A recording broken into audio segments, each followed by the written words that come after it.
in closed session. Item 1, Government Code Section 48918, student discipline, case number 2022-06S. Item number 2, Government Code Section 54957, public employee discipline, dismissal, release. Item number 3, Government Code Section 54957.6, conference with labor negotiators. Yes, and then are there any public comments? No public comments regarding closed session. Okay, so we will try our best to reconvene at 6:30 p.m. If not, thank you for your patience. I'll just let it charge.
progress.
Recording in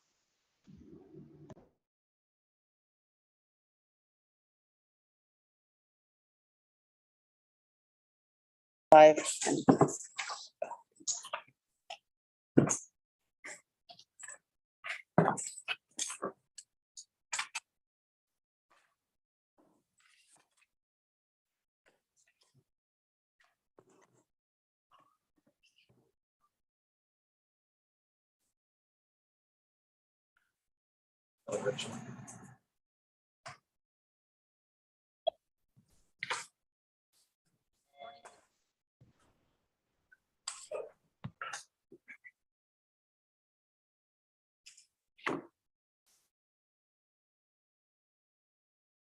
All right, we are reconvening an open session at 6:30 PM on March 24th, 2022. I am going to start with the Pledge of Allegiance and then followed by roll call.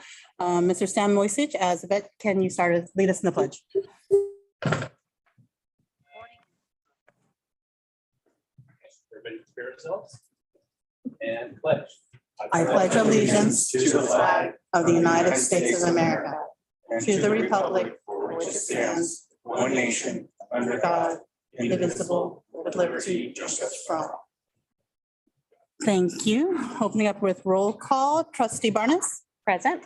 Vice President Kirby Gonzalez. Present. I am present. Clerk Venegas Present. and Trustee Pizzotti. Present. All right, so announcements of actions taken in closed session. Government Code Section 48918, Student Discipline, case number 2022-6S. Information received, and we'll be voting on this item later tonight. Government Code Section 54957, Public Employee Discipline, Dismissal, Release, Information received. Government Code Section 54957.6, Conference with Labor Negotiators, WSTA, CSEA, and Management Information received. So I'm going to move on to approval of the agenda. Any modifications to the agenda tonight? No. Okay, seeing that there are none, I will entertain a motion to approve. I move. Clerk Venegas moves. Second. Trustee Barnes seconds. All in favor? Aye. Agenda is approved. Moving on to communications and celebrations, Camp, Yampa, and River City High School Productions. Mr. Matt Ainsworth. Good evening, President Wong and Board, Superintendent Hildreth. We are joined tonight by Mr. Chris Hanks from River City High School, and he's going to share some information about Camp Yampa and our River City High School productions. He's got a great group of students who have joined us tonight. So Chris, take it away. All right, thank you very much. I'm going to invite my student leaders to go ahead and turn on their videos and get ready with your mute buttons and unmute buttons. And I'm going to also share my screen. Get our slideshow going for you. Thank you for hosting us tonight.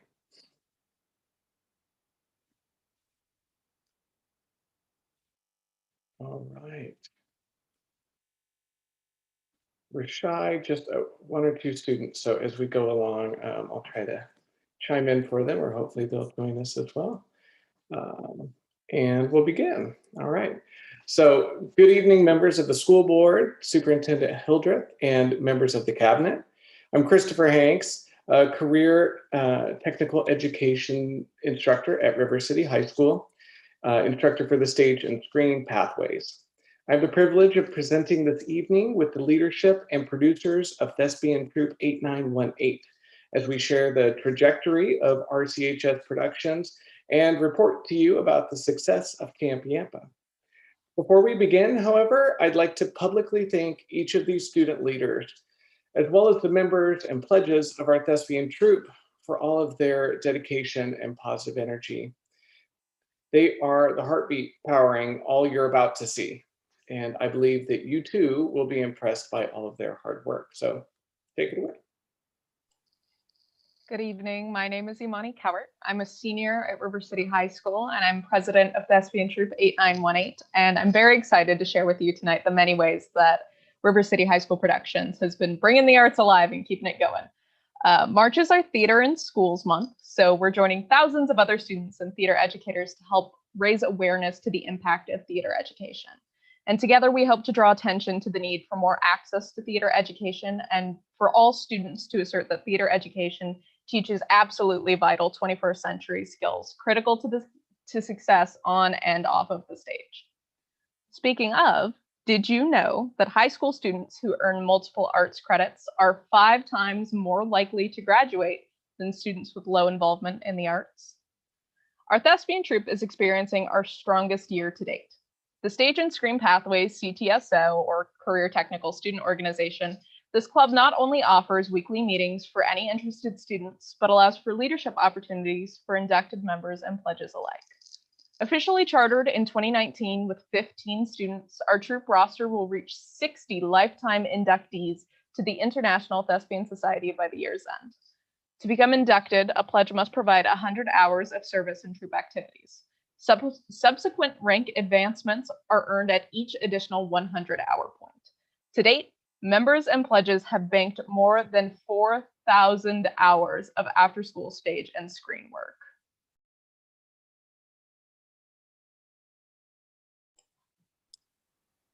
All right. Did you know that arts education helps to increase students' abilities to manage behavior, make decisions, and cultivate a positive concept of the self? Sounds good, right? Now, the start of this particular school year was really a crossover event from the previous year. In the spring of 2021, we still wanted all the limitations. We landed on a movie musical that could be recorded at home. With the return to hybrid school, we were excited to visually realize the musical numbers that we had musically recorded at home. And we made music video style vignettes recorded at River City and around West Sacramento. The final concept movie musical that was created with stage performers and screen technicians was premiered at a live audience, for a live audience at an outdoor screening. This project proved to us that anything is possible with collaboration and creative problem solving. Hi, I'm Haley. I'm a senior and I'm one of the club secretaries. Did you know that it has been shown that audience-based participation in the arts and personal participation in creating art are both linked to higher levels of civic engagement and social tolerance? With that in mind, it goes without saying we were all thrilled to return to live performance this past fall with our unique take on the Addams Family musical. Under the direction of guest director John Arms, a piano and choir teacher, we fast-tracked the technical elements utilizing much of the scrap set pieces from the COVID cancel Into the Woods. We miss her every day. And while we are still constrained by health guidelines, we got creative once again. Unable to sing indoors, we pre-recorded musical numbers that lip-synced with clear masks. The result was highly effective and brought the thrill of live theater back to River City.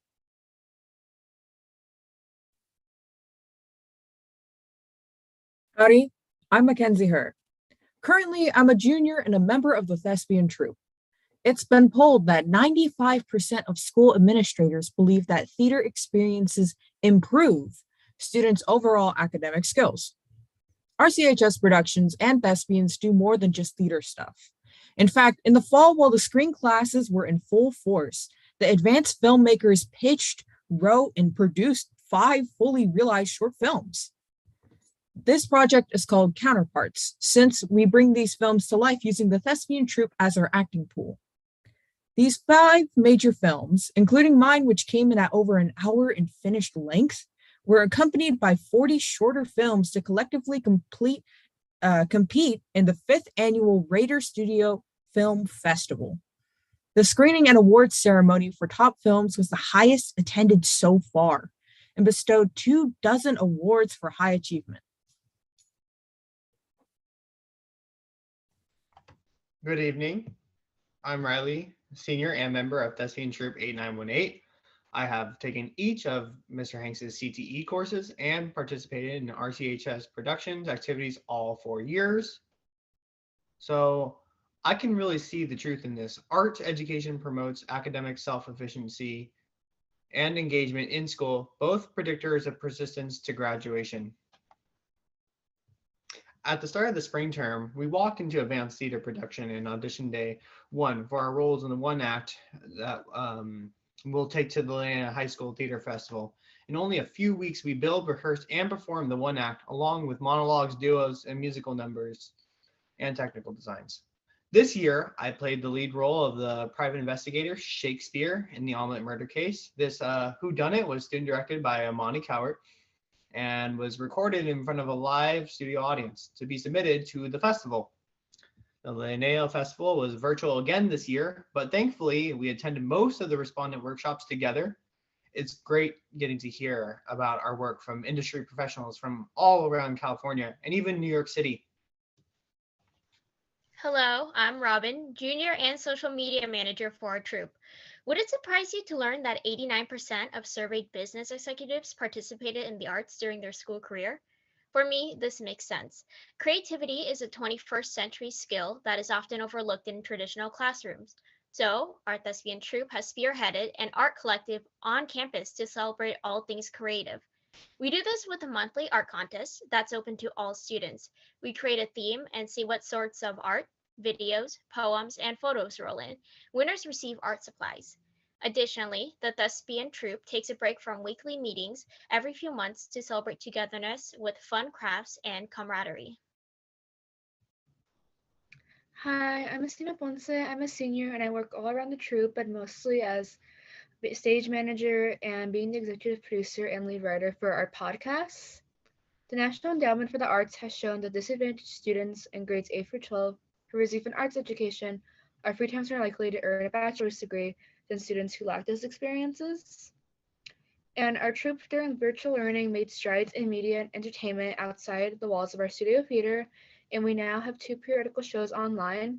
First is Snail Podcast, a post-apocalyptic narrative serial that can be subscribed to anywhere you listen to any of your favorite podcasts, and our analytical show that it's been heard in 3 continents. And our second drawing project is Under the Bus, where guests are from Under the Bus participating in a wild improv games, and you can find these episodes on our YouTube channel, RCGS Productions. Hi, I'm Trinity. I'm a senior and the lead in the upcoming play. And did you know that high school students engaged in actor training develop a higher level of empathy, heightened understanding of what others are thinking and feeling, and are better able to control their own positive and negative emotions? I have had the pleasure to perform in just about every RCHS production show over the last 4 years, including a number of short films. I'm most excited, however, to be working with 50 other cast and crew members on the contemporary play She Kills Monsters. The story follows my character's journey processing the grief of her younger sister's death in a car accident, and having found a Dungeons and Dragons module in her room, she ventures forth to play it.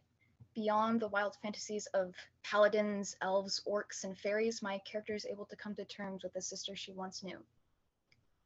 And there's monsters, lots and lots of monsters. You won't want to miss it. Catch us April 27th through May 8th.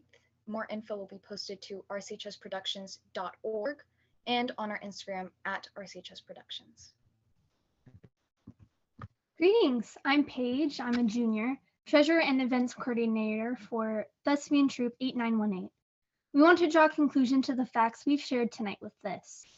We must not fail to create career pathways for students of the arts, career pathways that provide even more reason to stay in school for students confidently moving forward toward a bright future. River City High School Productions has even more in store this year. Just today and last Wednesday, advanced theater performance students traveled to 4 WSTA primary schools to perform 30 minutes of storybook theater for what was likely well over 1,000 kids. We also partnered with a local comic book artist and delivered 40 books of stories we performed at our visits. At present, we're accepting entries into our Colorful Cabaret Talent Showcase, which will screen outdoors and also will be presented online to audiences far and wide. And one of my highlights of the past year is the annual Hanky Awards, where we celebrate each other with peer-created awards. This will lead up to our formal thespian induction ceremony, where we will honor new inductees into the International Thespian Society, earn our yearly rank advancements, and don the cords and stoles onto our parting seniors. Thank you, fellow thespians. Did that sound like a lot? Because it did to me. Hi, I'm Melody, a secretary for our thespian troupe. We would like to thank the board, Superintendent Hildreth, and the cabinet once again for the ongoing support of the arts. Not all districts have administrations that champion the creative arts. Additionally, we must thank Mrs. Billingsley and the River City administration, teachers, and staff for their support. We couldn't do all of this without them. We hope the facts shared tonight and the program results we've offered can attest to the power that well-supported art programs have on the lives of both participants and the community at large. Imagine the growth and impact our program will have with the new Performing Arts Center. We implore you to continue to invest in this arts for us and the future of West Sacramento. Now, to transition our presentation to the topic of the WUSD VAPA Task Force's inaugural summer of Camp Yampa that took off last year. We wanted to give you a glimpse of how it all went and share a look forward to the adventure awaiting this summer. Hi, it's Imani again. I had such a blast participating last summer as a home run intern for Camp Yampa, which stands for the Creative Arts in Motion Project for young aspiring musicians, performers, and artists. The plan for the camp, created in the summer of 2020 by previous home run interns, developed the mission, vision, and values for an artistic day camp. The vision is for participants will experience a fun and creative summer program that will give them the skills needed to express themselves through visual and performing arts in order to evoke pride in the West Sacramento's culture and promote a positive change in the community. Hello, I hope you can hear me. My name is Merrick Combs. I'm Vice President of Thespian Troop 8918. I also interned as a camp counselor last summer at Camp Yampa. The mission is for participants to create art with a unique viewpoint, gain stronger sense of self, find and share creativity and personal artistic voice, grow a feeling of community through collaboration, develop skills through a variety of experiences and activities, utilize strengths and talents to promote positive change, and build memories of success and friendships. Trinity again. I too was an intern last summer, and the thing I really wanted our kids to instill in themselves is celebrating diversity, fostering community, upholding equality, innovating identity, and freedom of artistic expression. Last summer, these missions, visions, and value statements were put to the test with our very first batch of Yampers. 36 5th to 8th graders joined 7 camp counselor interns and 3 teaching artists at the Bright campus for 4 weeks. The first half of the day is committed to building a sense of community with all of our participants. The Yampers get their blood flowing and with movement and dance, and then explore all the different arts through all the activities that we created. We explored a range of activities with objectives from team building to culture to diversity. Each of the interns, while the morning is about building bonds and exploring the arts together, the second half of our day is about building skills in the Yamper's chosen artistic focus in the areas of music, dance, theater, visual art, and creative writing. Each one of the interns took on one of these groups and created many lessons essential to strengthening each Yamper's artistic focus. Meanwhile, our head counselor collaborated with the teachers to create daily agendas and provide count and guidance for the cumulative arts in motion performance. Collectively, the Yampers created ideas for the final showcase, which with the counselors worked to make a plan to how to get their final desired result. The showcase highlighted what the Yampers learned throughout the summer and how they were able to bring their creative ideas to life.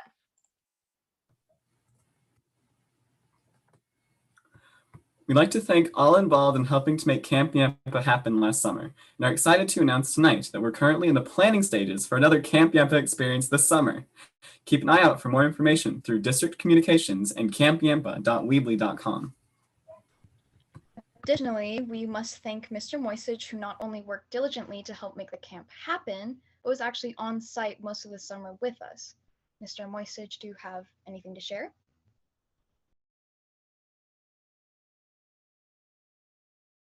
Anything to say, Mr. Moisich? 1 second, sorry.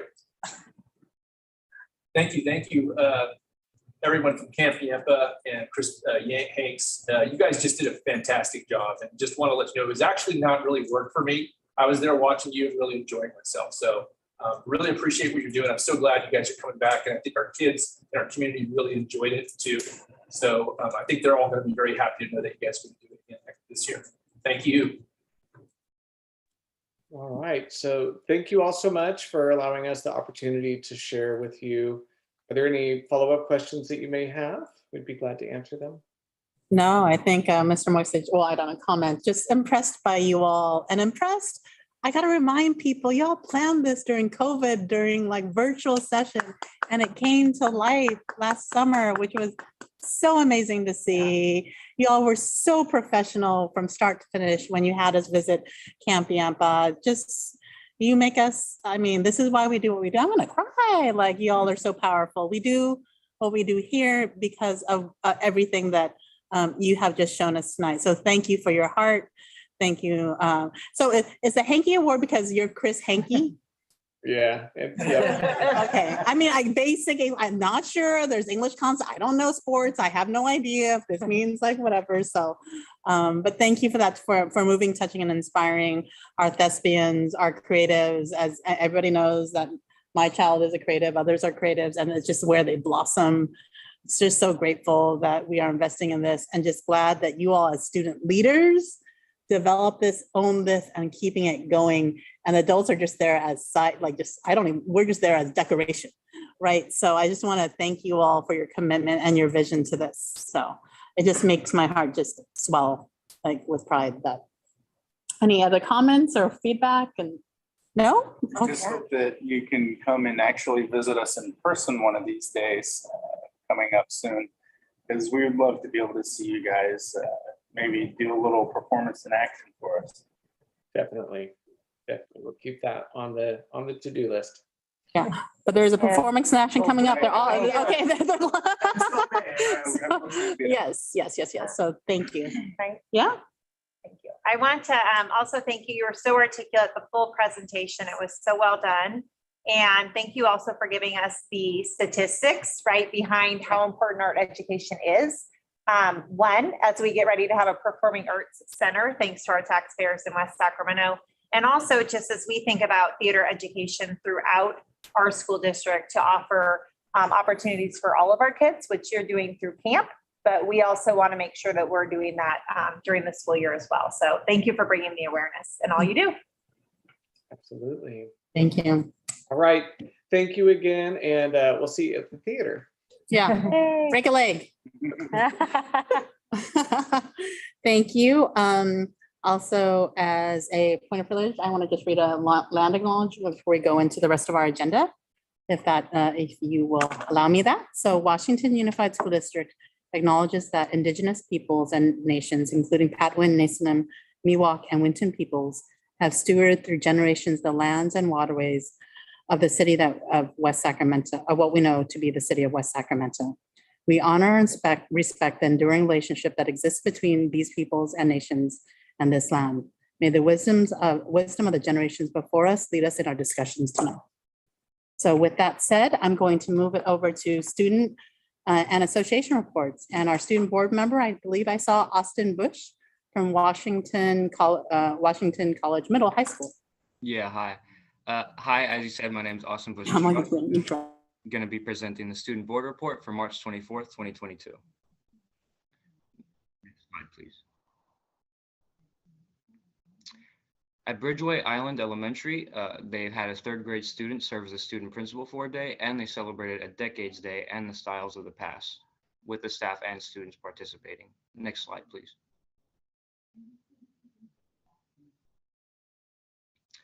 At Riverbank Elementary School, the RC Thespians entertained the pre-K through third grade classes, and Dr. Rawson dissected a sheep's heart in front of a third grade class for their science program. And the Collins Teen Center donated a bicycle to one of the students at Riverbank. Next slide, please.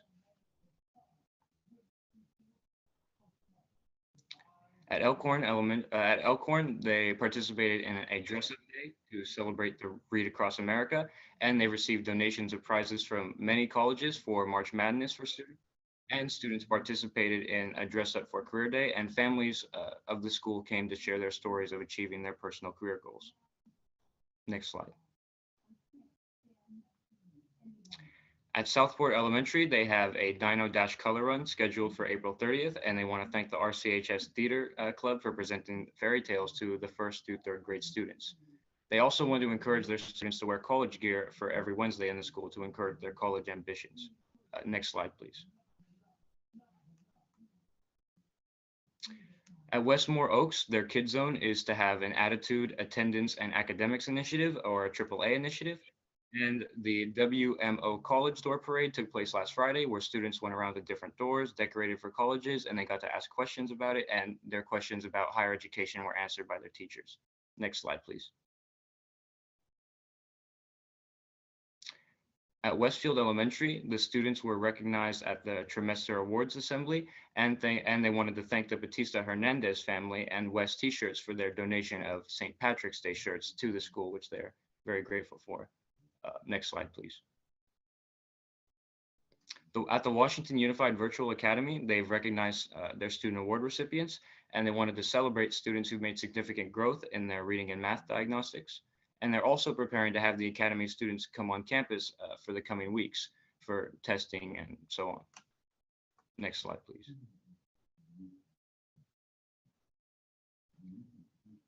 At the Opportunity Academy, the students are continuing to participate in team building exercises with the Green Light Go Outside, and the students there have learned to come together to achieve a common goal with skills being evident and apparent every week.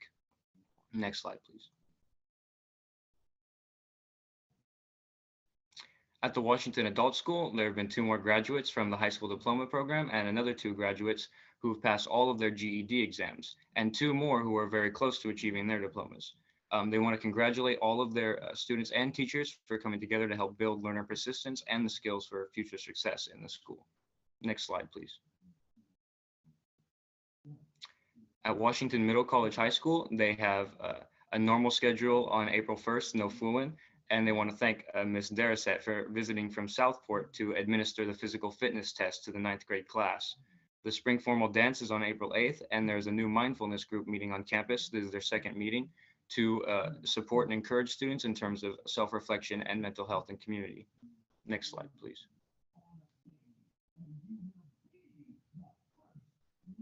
At Yolo High School, they wanted to thank Director Pina and Cook Manager Barraza for providing work opportunities to learn about food services to their students. And they wanted to congratulate their basketball team for an amazing season, which they made it to the championship. And they wanted to thank their coaches, Eli Leon and Jorge Leon. And they wanted to thank Assistant Superintendent Mosic and Director Burns for supporting this program greatly. Next slide, please. At River City High School, they ranked 25th in the state mock trial competition, and their round MVPs were Gabriela Costantino, Vanessa Anati, Charlie Pitts, and Vanessa Anati. Next slide. Oh. And thank you for your time and for listening to my presentation. Thank you, Austin. Please feel free to stay on if you want to listen or comment on any of the items. So thank you for your time.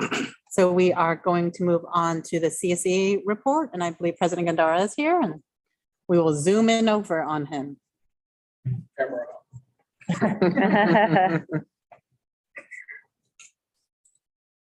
Good evening, Superintendent Hildreth, President Wong, and Board of Trustees. First and foremost, CSA is united in the support of Sac City Unified teachers and staff who are standing together and striking for student-centered and fiscal responsible agreement. On the note of negotiations, ironically, our union was also offered a 2% salary increase like Sac City. This is a slap in the face to our members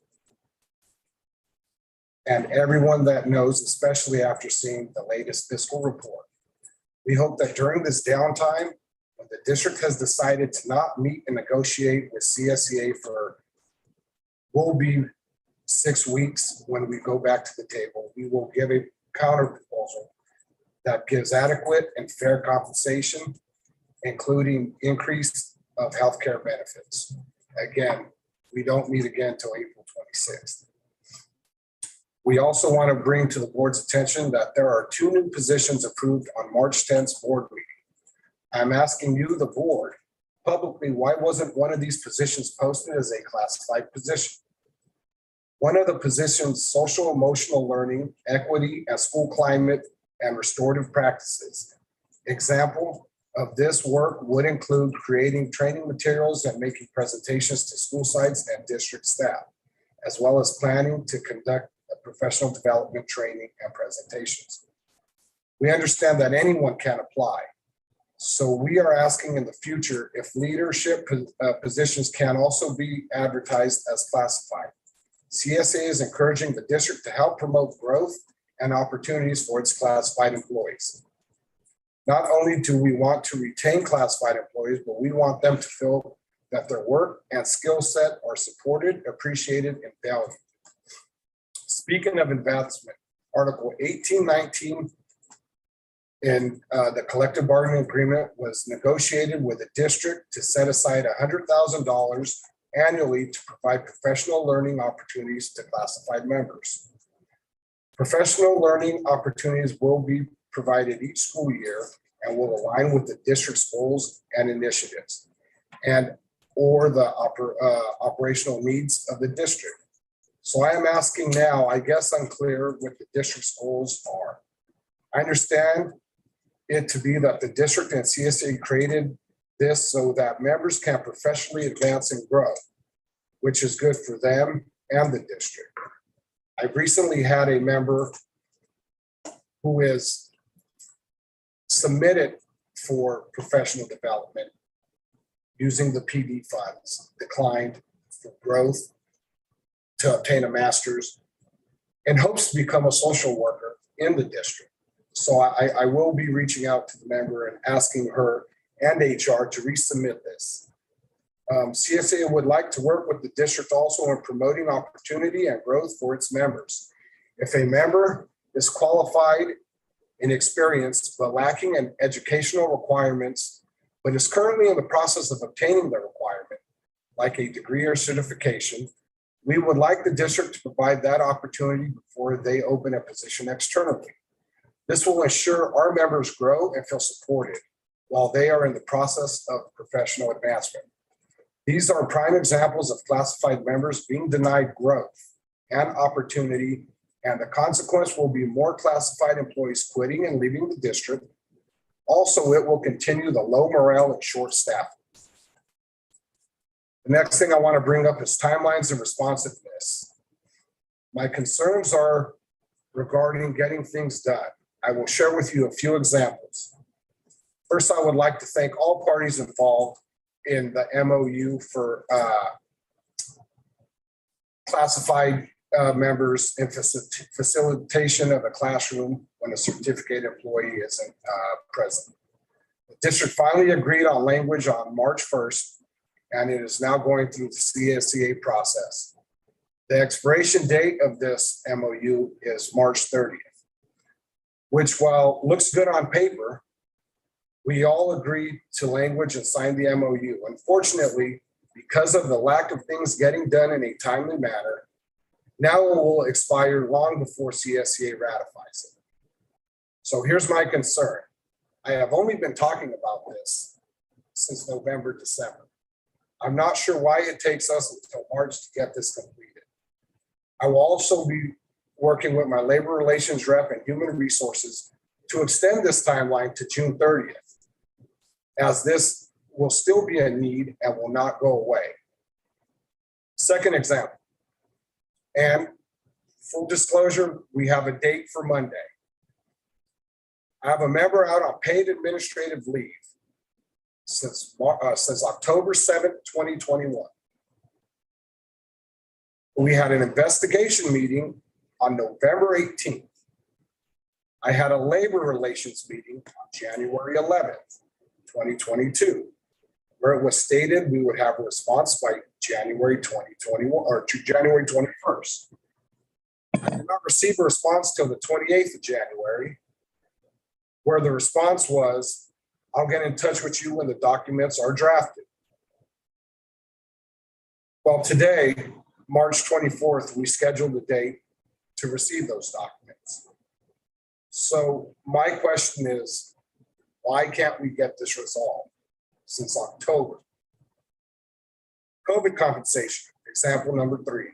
So I sent a COVID compensation MOU for a select group of classified staff to receive a stipend for their change in job description and duties due to COVID-19. I submitted this on February 23rd and have yet to have a counter proposal. It's been a month and I'm hoping we can get something worked out before the end of the school year. Considering the hard work and dedication classified members have done to keep the district operating during the pandemic. In closing, let's get back to being fiscally responsible. Since 2018, the number of managers has grown while the number of students has declined. Every report, every year, that's all we hear. Student enrollment is down. We are asking the board to take notice of the district and their spending for top-level executives, positions, and salaries. While the number of students are not growing and adequate salaries for classified employees have been denied, reclassifications are not being properly compensated and/or denied. When you have a chance, I ask, why do we not have a public organizational chart? Why are they hiding the management positions in the district? There are some departments with 3 managers and only 6 support staff. Why? Why can't managers manage more than 2 staff members at a time? Why are we top heavy on these managers just relieving other managers of their duties? Please let's not turn into Sac City. You all have the power to govern this district and take an oath to oversee all of the district finances. These are public funds that you have been elected to protect and ensure and used appropriately. Thank you. You guys have a good evening. Thank you, President Gandara. President Nutt, you're up. WSTA report. Thank you, President Wong. Good evening, trustees. Good evening, Superintendent Hildreth. It's a pleasant evening. Weather's been beautiful. It's nice to talk to you tonight. And I want to start out just by congratulating Chris Hankey and the River City High School theater production group. We were lucky enough at Bridgeway to see them today. Some of them were former students of mine. So it was really wonderful to see the kids being able to show their talents and remind the little ones that school and academics, they're not just about math and English. It's also about your passions. And sometimes I think, especially this time of the year when we're in testing mode, that can kind of get lost. The little ones at my site had they were roaring with laughter. They thought it was great. And so I just wanted to thank Mr. Hankey and also just implore WUSD to continue supporting the arts. I would like to see, and a lot of my members would like to see, and I know the students would like to see more vocal opportunities at the high school. One of the things River City is kind of short on is a vocal experience. And of course, just me being a musician myself, I will tell you that the voice is the one instrument that everybody is born with. It's the one instrument that everybody, no matter what your financial situation is, has access to. And I think it's the one instrument that we have limited resources for in WUSD. And I know that that's not because of any kind of intention, but it is something, if we're looking at equity, I would love for our district to really look at more vocal activities because, again, it's an equalizer. Everybody has access to vocal music. I wanted to talk a little bit about something that is starting to occur at our sites. And it's a problem on a number of levels. As you are aware, just like everybody else, WUSD has a problem with staffing and substitute teachers. And thank you to many of the members, or the board members here tonight and others before you that we've been working on that and we've worked to increase salaries. And obviously, I think we all know that there's still work to be done, but we've made improvements, which is one of the reasons why we're not entirely in the situation that Sac City is in tonight. That being said, there's decisions that we make that have a profound impact on our classrooms, and they also send a message about value. And I'm going to talk about one of those right now. This week, we've seen a continuation of a practice of having substitutes for VAPA being pulled to substitute in other classes. And on the surface, that might look reasonable. You might say, well, a general education class is more valuable than VAPA.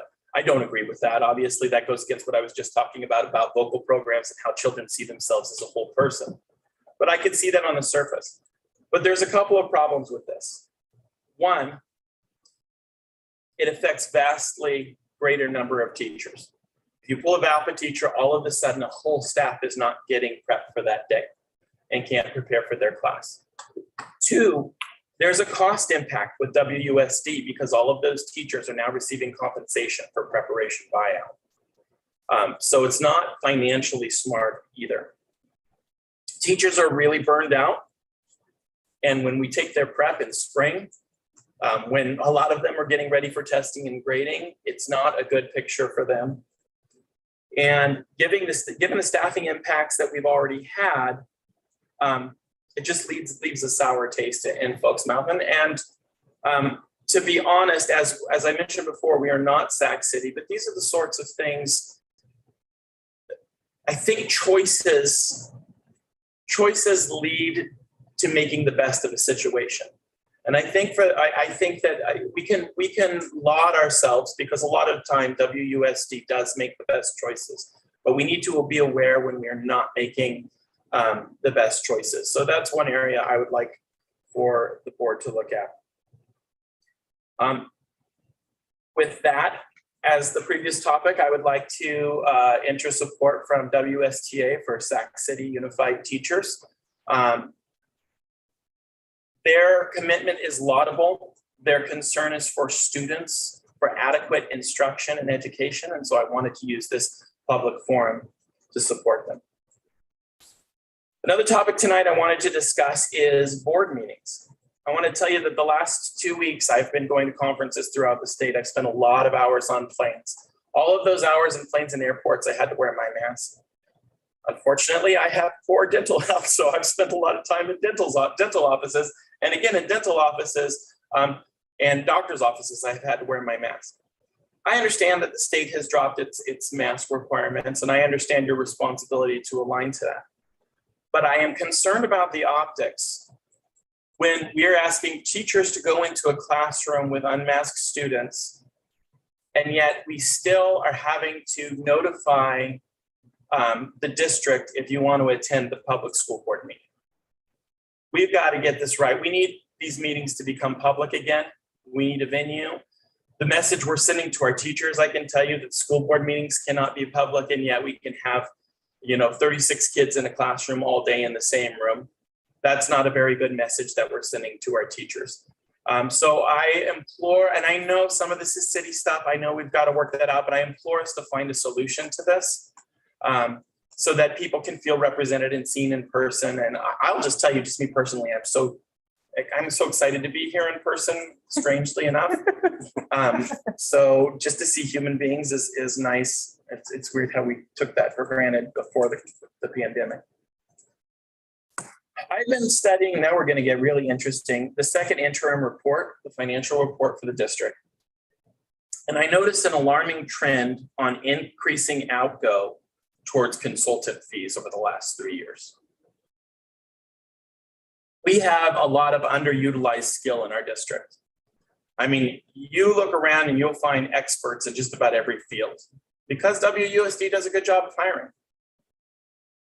And I'm extremely concerned that we need to farm out the kind of work that we are capable of doing here.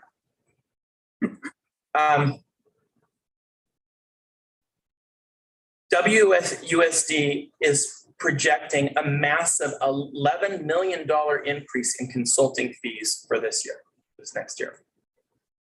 $11 million. And that brings consulting fees up to the equivalent for outgo on WUSD salaries. This is unheard of. And I've asked around, nobody has heard of anything like this anywhere.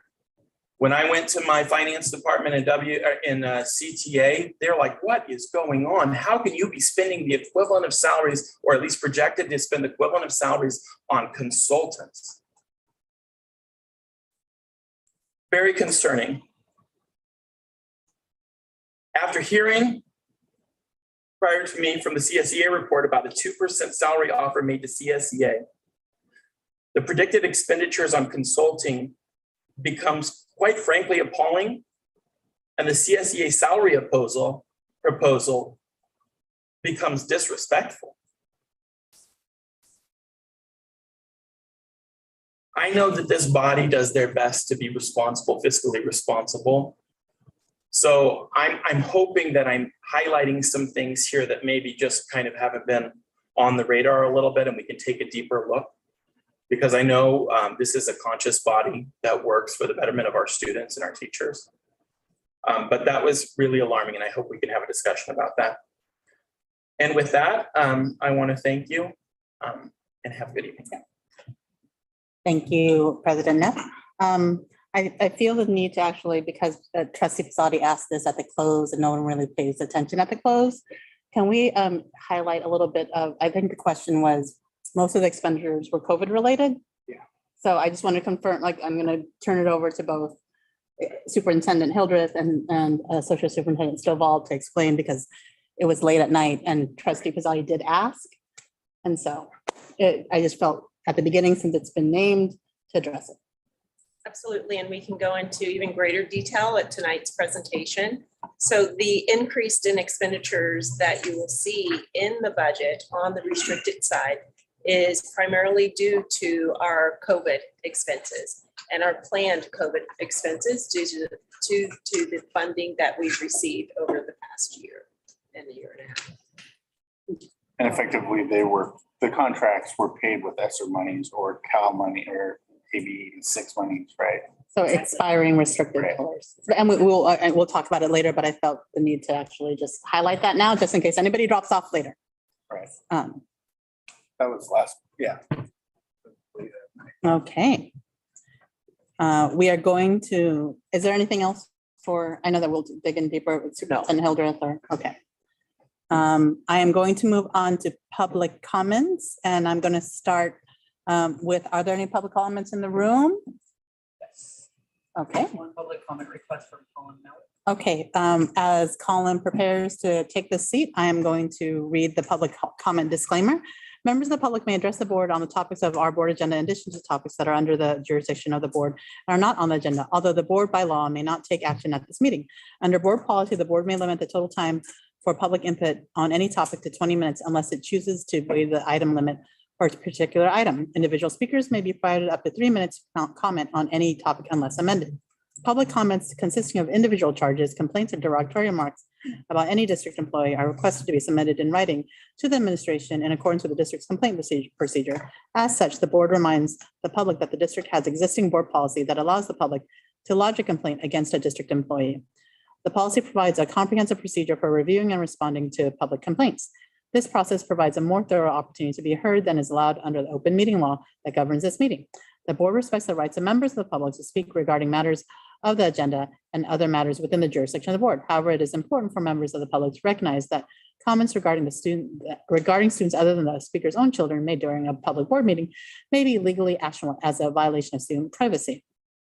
Both state and federal law prohibit the board and others from discussing confidential student information in open session. To this end, be advised that if you reference a student's name other than your own student, you will be out of order and your comments may not be protected by the privileges that protect public speech. You could be found liable for such comments in legal proceedings. Furthermore, it is important for the public to understand that negative or derogatory comments made against district employees or others, even those made in a public board meeting, may be actual civil defamation. I feel like one of those students is the plane now. I fully understand. Go ahead, Mr. Malik. Righty, just get my timing on. And so, and your timer is right next to you. Cabinet Superintendent, board members, Vice President Sarah Kirby, and President Wong, good evening. Thank you. 3 quick items for you tonight. I try to keep it to the rule of 3s. First is policy on public comments. Draft from 2021, I believe nothing had changed as far as the language. I believe you have approved these. Board responses to citizens addressing the board, its administration team members may present specific facts and existing policy. Board shall not deliberate, discuss, or make decisions. Okay. Number 3, the board president should direct superintendent to have items investigated and report back to the board. Why am I telling you all this existing board policy? Simply because number 4, the board president will recognize all board members prior to any board member asking clarifying questions at a public forum. The perception, the optics, the feel as a community member, as a teacher, as a taxpayer, is that comments go vapid. Comments are not ever returned to, circled around, or back, specifically when they're addressing or looking for redress on student-centered issues, especially. Student-centered issues is what I'm focusing on here, things that are concerning to students. Obviously, board members do a great job reaching out to emails, and also when they do hear the public. I would please like the board to take a tone in a democratic fashion when democracy is fragile, to start to ask questions and ask for clarifying questions. It is within your right and your power as a board to speak back to the public with a question.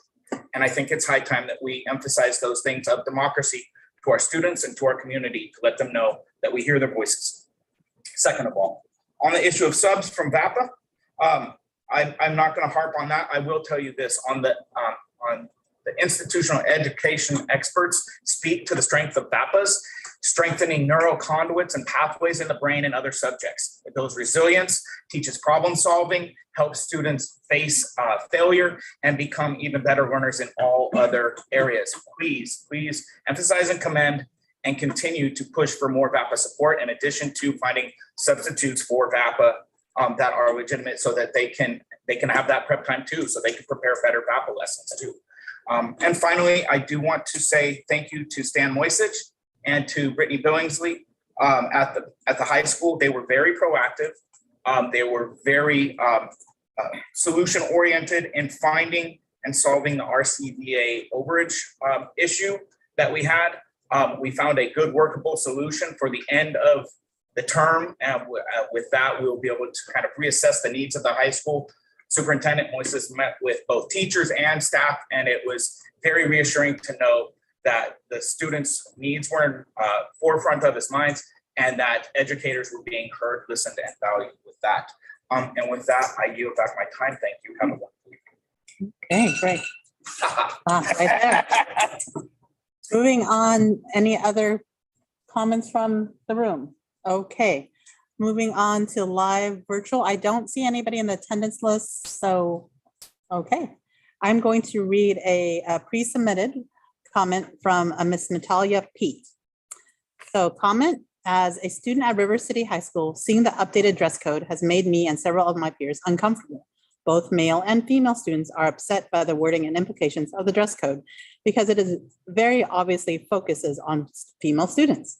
It's getting hotter, and seeing rules so directly targeted at female students just because you can see shoulder slash skin feels like a personal attack. While some of the rules make sense, many of us feel that it unfairly focuses on female students only, and it's going to lead to them being the only students punished by it. It focuses unwanted attention on them for no reason.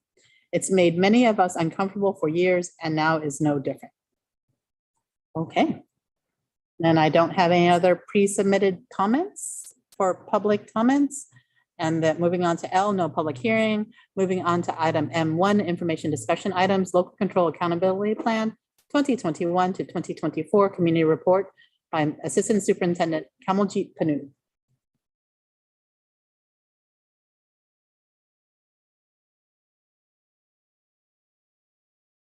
Thank you, President Wong, trustees, Superintendent Hildreth.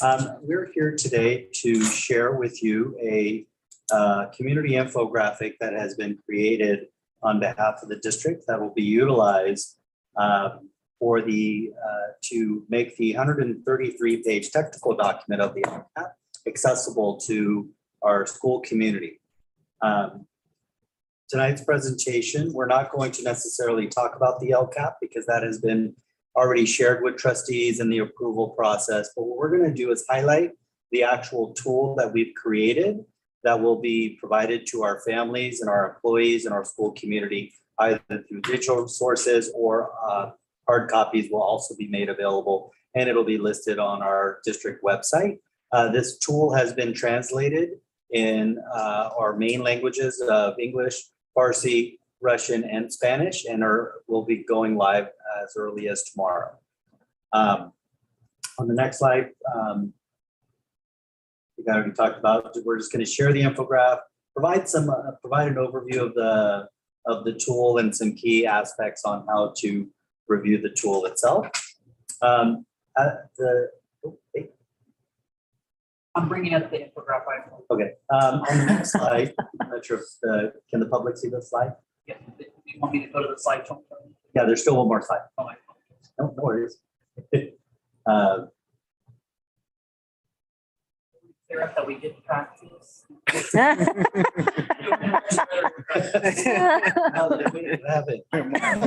His own thing. The next slide, we just wanted to highlight a couple of key items. The report tells the WST's 3-year LCAP beginning in 2021, most recently using data from 2019, 2020. We wanted to also call out that 2020 was the year that we have experienced with the pandemic, which is disrupting schools across the country and affecting most of the data that was available previously in 1819. We talked about that the plan will be available in the translated languages and also will be pushed out with our social media platforms. And as early as Monday, we will personally deliver hard copies to each of our school sites. As always, the entirety of our LCAP plan is available on our district website. Now we're ready to go to that. All right.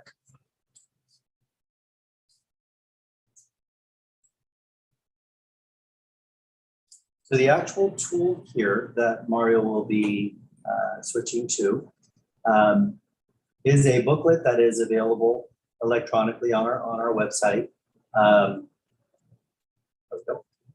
So you'll notice on the bottom of it, of the first page, there's a footnote. This is year 1 of a 3-year report that's published. So we started this project in early fall, or actually late fall, and have gotten it completed to present. On the opening 2 pages, you will see our mission and our goals from the board and board members listed. On page 2 gives a snapshot of the makeup of our district as far as big picture goes, the number of students, the number of foster youth, the percentages of English language learners in our graduation rates. In the middle of the page, right across from the 7,400 students, the narrative there, and I know it's small on this page here, but it talks about the makeup of the diverse populations and student groups that are considered, the term is unduplicated, which the district receives funding for those students. And is part of our LCAP plan. When we go to the next 2 pages in the opening, which is page 3 and 4, this page here provides an overview of the planning cycle, which includes the improvement process of the 3-year LCAP plan. Year 1 is our baseline year. So each year, subsequent year, we will be updating the original plan with data that we receive and data that we utilize multiple metrics to inform our decision making. And all of those plans come to the board for approval. On the second page on the bottom, oops, go back one, Mario. Again, we wanted to place a footnote that we wanted to recognize that as we are moving forward, that there will be a gap in some of the data that we previously used. And that is composed of the narrative on the bottom. 92%. On the next page, on page 5 and 6, this is goal number 1, college and career ready. So in this infographic here, this is our year 1 baseline data. So a couple of key components that I wanted to call out. If you see the California symbol, that is where comparison data is available. Comparing our district data to what state baseline data would be. Also, you'll see if there's grade spans available. Mario, I don't know if we can zoom in for the trustees. We cannot. That's why I was trying to do earlier. Okay, I'm sorry.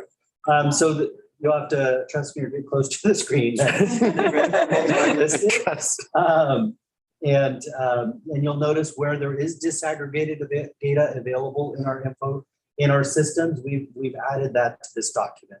But you'll notice the trail or the line that goes through, this just captures, oh, there we go. Oh, good job. Hey. All right. See, it is there. So we do have disaggregated data. And again, where there is California comparable data, we did drop this into the infographic. And again, this is year one data that was captured before we wrote the 2021 to 24 LCAP.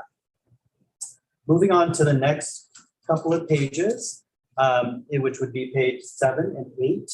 This is the investment, total investment that is made in our LCAP for goal. Oops, yeah. And then you'll notice on the other page is how that money is divided in the major categories. On the bottom of this page, you'll see a ribbon or an arrow. So $3.5 million of this original investment supports those students that we consider unduplicated of goal number 1. So $6.7 million investment, $3.5 million of that money is spent on our unduplicated students. Again, going on, the rest of the document is laid out similarly. You have goal number 2, same thing, where there is data that is available, we have captured it and provided a comparison. And where there is disaggregated data, either with grade level or with student groups, or demographic information is provided for our readers. Again, when you go to goal number 2, which is on the next 2 pages, it gives you the investments we're making as a district with through board action to support that goal number 2, $2.5 million. And again, on the bottom, you'll see the highlight of the ribbon that $1.2 million of the 2.5 is going towards those unduplicated students. And again, on the opposite page, you'll see the big buckets of work that comprise of those investments for goal number 2. Goal number 3, similar layout, and we're going to just keep moving to goal number 4, where we can see again the top gives us the. Oops, go back one, Mario. The top gives us an overview of how much is invested or earmarked for goal number 3. The bottom highlights that of the $4.5 million in this goal, $2.5 million go towards our unduplicated students in those student groups. And then on the opposite page, you would see the big buckets. We're hoping this document will help our families engage when they're in those student or those community events with their school site, their site council, to ask those additional questions. Because again, the LCAP is such a technical document. We wanted to provide something that was accessible to everybody in the community to hopefully help them engage and to know which questions to ask and to ask those detailed information about what does this mean for me at my school site. On the next page here, you will see 17 and 18. Again, an overview of what at the end of the 3-year cycle, what we hope to have improved with the investments that we've made. All of this work will continue to improve. This is the initial snapshot of the document. Early fall will come forward once we've updated our LCAP and be able to produce this infographic almost immediately once the board is approved, and we'll be able to push that out with a pretty aggressive timeline. But we needed to create this baseline document, if you want to consider it a parent document, to issue the further editions of this document. Again, as a reminder for our community, hard copies will be available at our school sites in each of the languages. Our executive director of communications this will go live on our website as of tomorrow. We will also send it out via social media platforms. We will also have copies and communication for our site administrators as well. In fall, we will come back with our updates for year number 2 of our LCAP. And hopefully be able to increase the engagement level and understanding of our parent community utilizing this as a tool. We at the latter part of next week, Washington Middle College will also have the same tool available and in the same languages translated.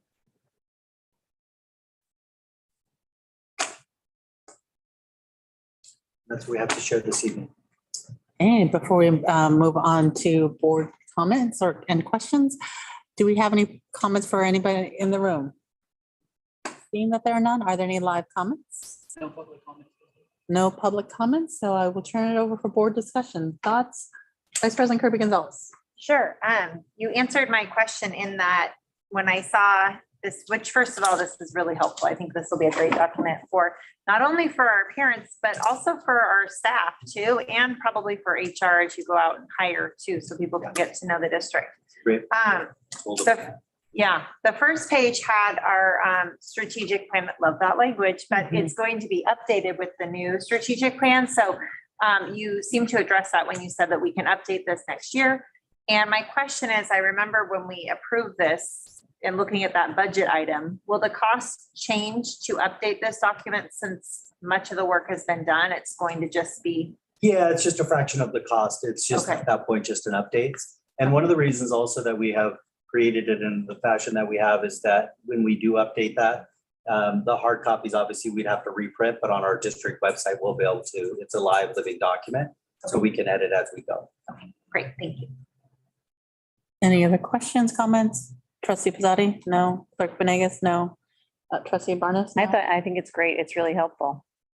Thank you. No, thank you. Yeah. Thank you.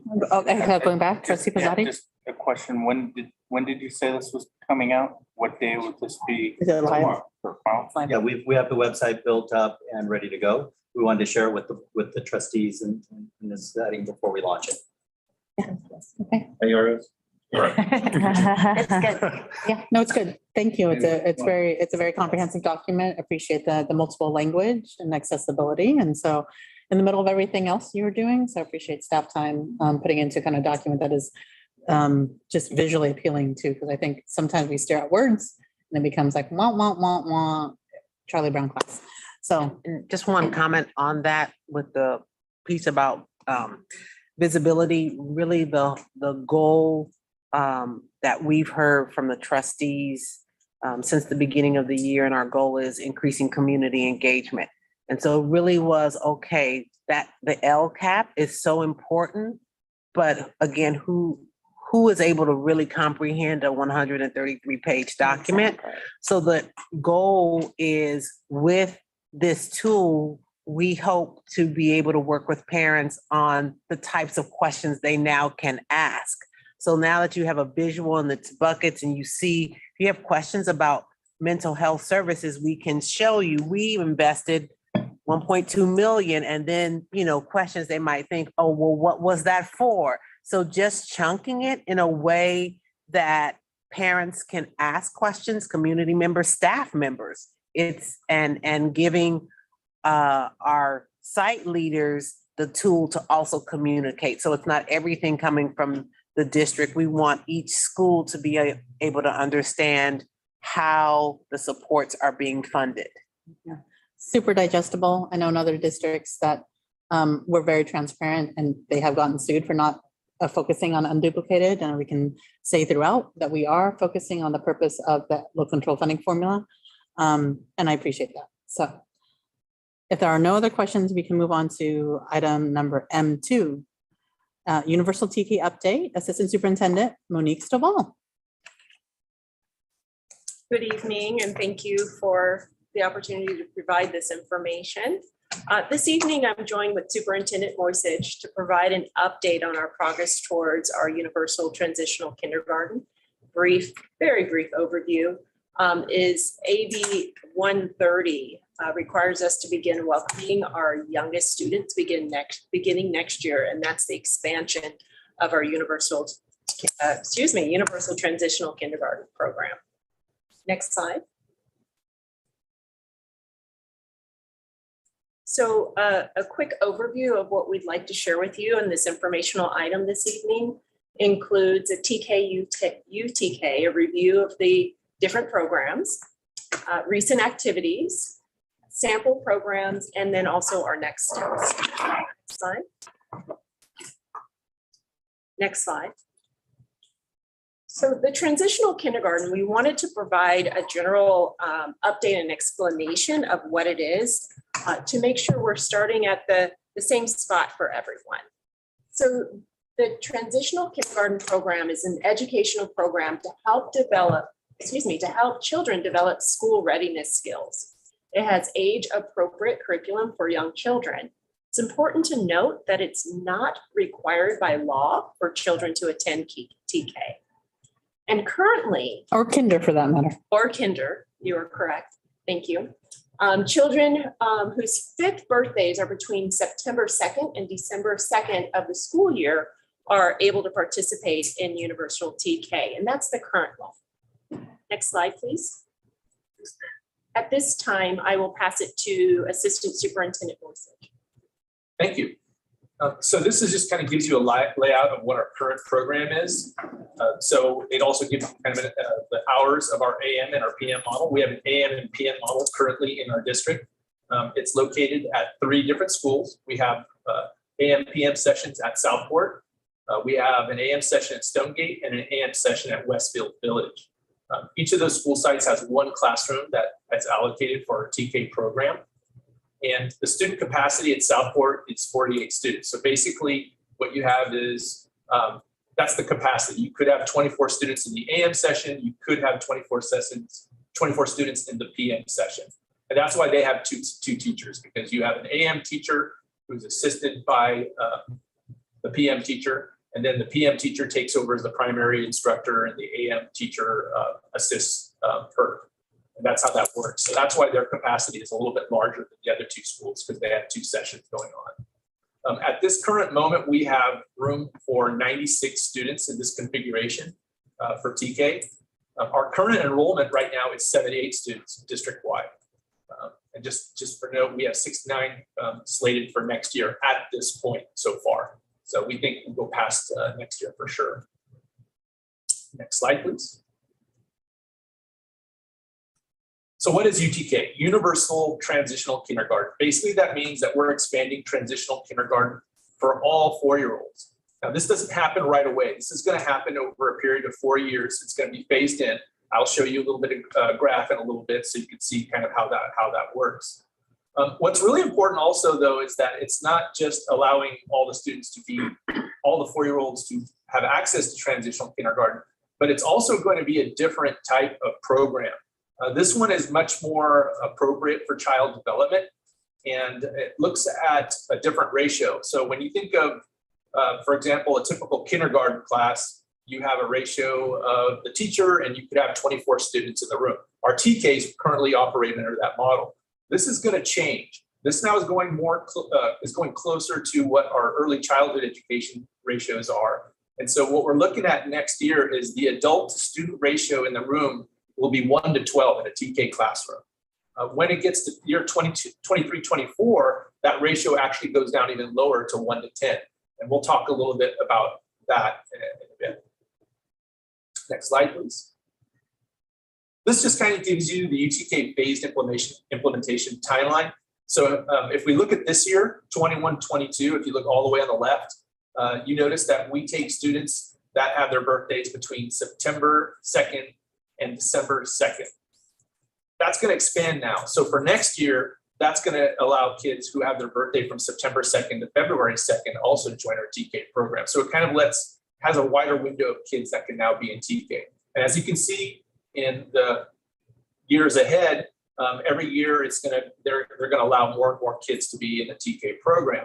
So the eligibility expands each year by about 2 to 3 months. And then in 4 years, all the students in that age group would be able to be in TK. So we can look forward to all the way up to 25, 26, having an increase in the number of TK students in our district all the way up to that time. Slide. Again, very important to talk this slide over. So 22, 23, the adult to student ratio is 1 to 12.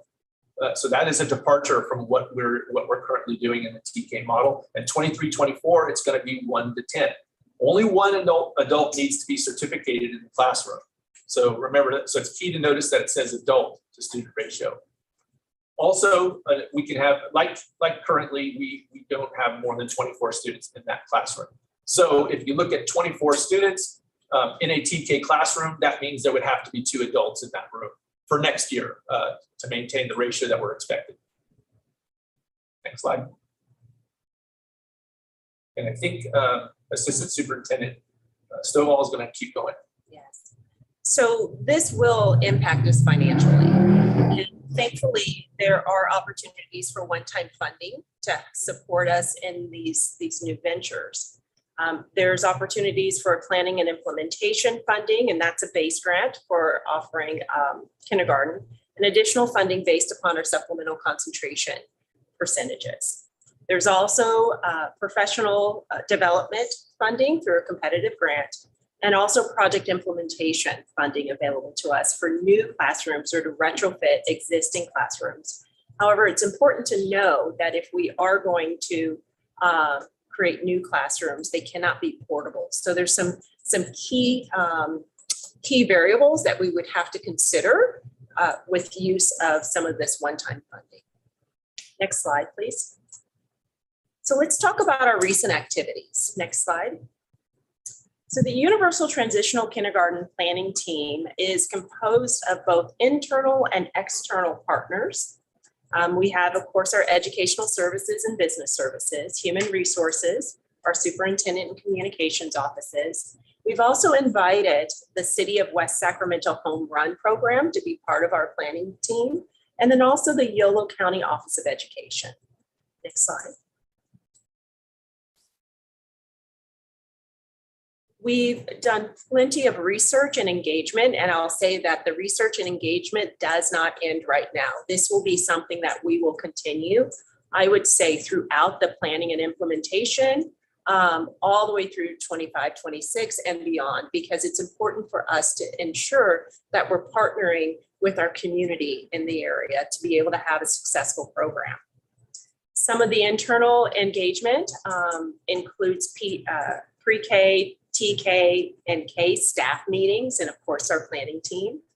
External engagement includes the Yolo County Office of Education, UTK Task Force. We're a member of that, and we meet weekly with them to share resources and also hear webinars and workshops so that we can become more and more knowledgeable about these programs and how to be successful.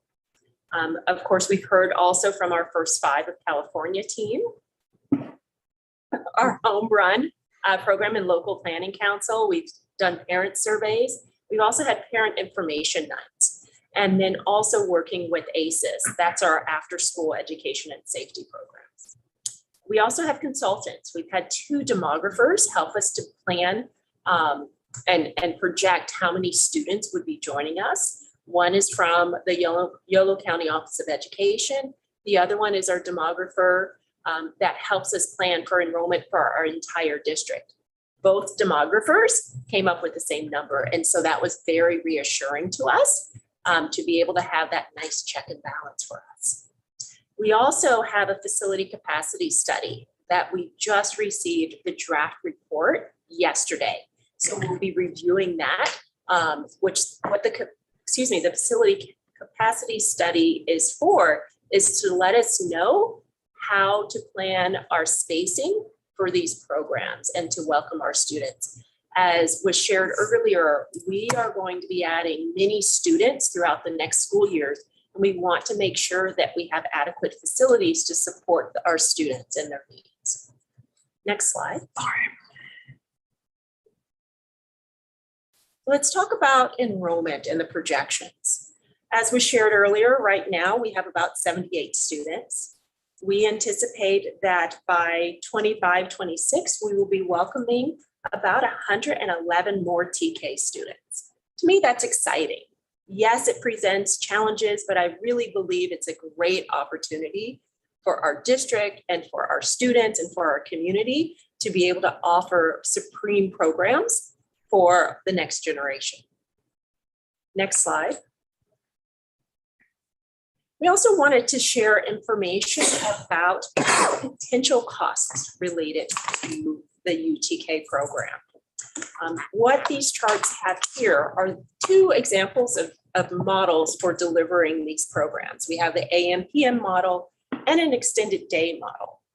And based upon the information we have right now, we project that in 25, 26, if we went with an AM/PM model, then we may need 8 classrooms. Right now we have 3 throughout the district, but we may need 8 classrooms, 16 teachers, And that would be about 1.8 million of ongoing expenses for our district. Very important to note that this projection is based upon 2 teachers in the classroom. The law says we need to have 2 adults. So we could have 1 teacher and 1 paraprofessional to be able to support our students. And so these costs may be a little bit lower. If we had the extended day model in 25-26, right now, based upon the information we have, we're looking at about 15 classrooms, 30 teachers, and about $3.4 million investment into our students. Again, based upon 2 teachers in the classroom. Next slide. Now, I'm going to pass it on to Assistant Superintendent Moisich to talk about the challenges and opportunities you have to overcome these challenges. So you saw the previous slide there. As we have more students in our TK program, that means we will have to have additional staffing, and we will also have to have additional facilities to ensure student space. A couple other things that are going to be very different is also, as I mentioned earlier, this model of TK is much closer aligned to early childhood education, which means the curriculum is going to be different than what we've previously been doing, but also the experience. The room will be very different. I was with Assistant Superintendent Stovall today. We were actually walking a campus to look at a possible TK room. And we are already making plans. We've had work groups with the teachers, as you saw, and they've already looked and identified certain types of furniture arrangements that are going to have to be a lot different than what we've previously done. Again, much more similar to what we have at preschool. And so if you really wanted to see what the TK classroom could look like, you could actually look at one of our preschool, because we just actually updated those last year. And so if you really wanted to see what that classroom, that would really give you an idea. If I would have thought about it, I would have put a picture in the slideshow. But anyway, I got to stop talking before I add more things. Okay, so next slide. Yes. So here, and we can go to the next slide. So some sample programs. You heard us talk about AM, PM program model and extended day program model. Again, AM, PM separates the sessions into a morning session and an afternoon session, and each session is about 3 hours in length. An extended day program is basically having one session that extends to about 6 hours. The big difference, of course, as you saw in the few previous slides, is that from a facility standpoint, you have twice the capacity in an AM, PM compared to an extended day. Next slide. This is very exciting too. And one of the things that's come out of the UTK discussion, the planning, is the strategy of mixed delivery. And so this is something that's going to be very dynamic for our district, because it's going to expand services in a way that we have never done before. So we already have some really good partnerships, and this is going to allow, what expanded services does is it gives public and private partnerships the ability to serve TK students alongside our school sites. So the program could be run by the district, but it will be also serviced and supported by an external or a private program. So this is a very new concept for us. What is not new for West Sacramento and Washington Unified is we do have some excellent partnerships in the city that we can dwell upon and within our own district. So we already work very closely. Of course, we have a state preschool. We also have partnerships with YMCA Champions. We have Head Start is on one of our campuses. We also have a partnership with the city of West Sacramento through ACES. So these are excellent partnerships that we can use to actually help us service the TK students going forward. I also want to point out that, as you saw in one of the previous slides, we are working with our local planning council. Justine Jimenez for the county is a very important part of the local planning council here in Yolo County. And so in addition to these partnerships, we're also working with her to identify high quality preschools within the city of West Sacramento that could also form partnerships. So that's something we're in process of doing as well. What this will ultimately do will give us a level of individuality with our program, individual choices, individual support for families that we have not had previously. So that all goes alongside with the universal TK, having the students have access. So that's going to be that's really dynamic piece. Next slide. We are looking to do a phased program implementation because, of course, the students will be coming to us also at a phased implementation. But most importantly, we want to start with what we know how to do and build our capacity, because this is not just about getting more students and having to add facilities and having to add staff. This is also about building capacity to deliver a program that's very developmentally appropriate for students in early childhood education. So that means curriculum, that means room spaces. So the program is changing as well. It's not just the space and the staff. Next slide. So this kind of gives you an idea of what we believe is a good phased-in approach for us in Washington Unified. 21-22, of course, has been a planning year. We are in an AM/PM model. Looking at phase 1 for next year, we believe we can absorb our students and continue to grow through an AM/PM model. And as we move forward to phase 2, 3, and 4, as we take in more students, we still have more planning and details to work out to determine. But this is how we see our phase at this point right now. Next slide. I think we're going to go to next steps, and I think Assistant Superintendent Stovall is going to finish us off with that. So what's next?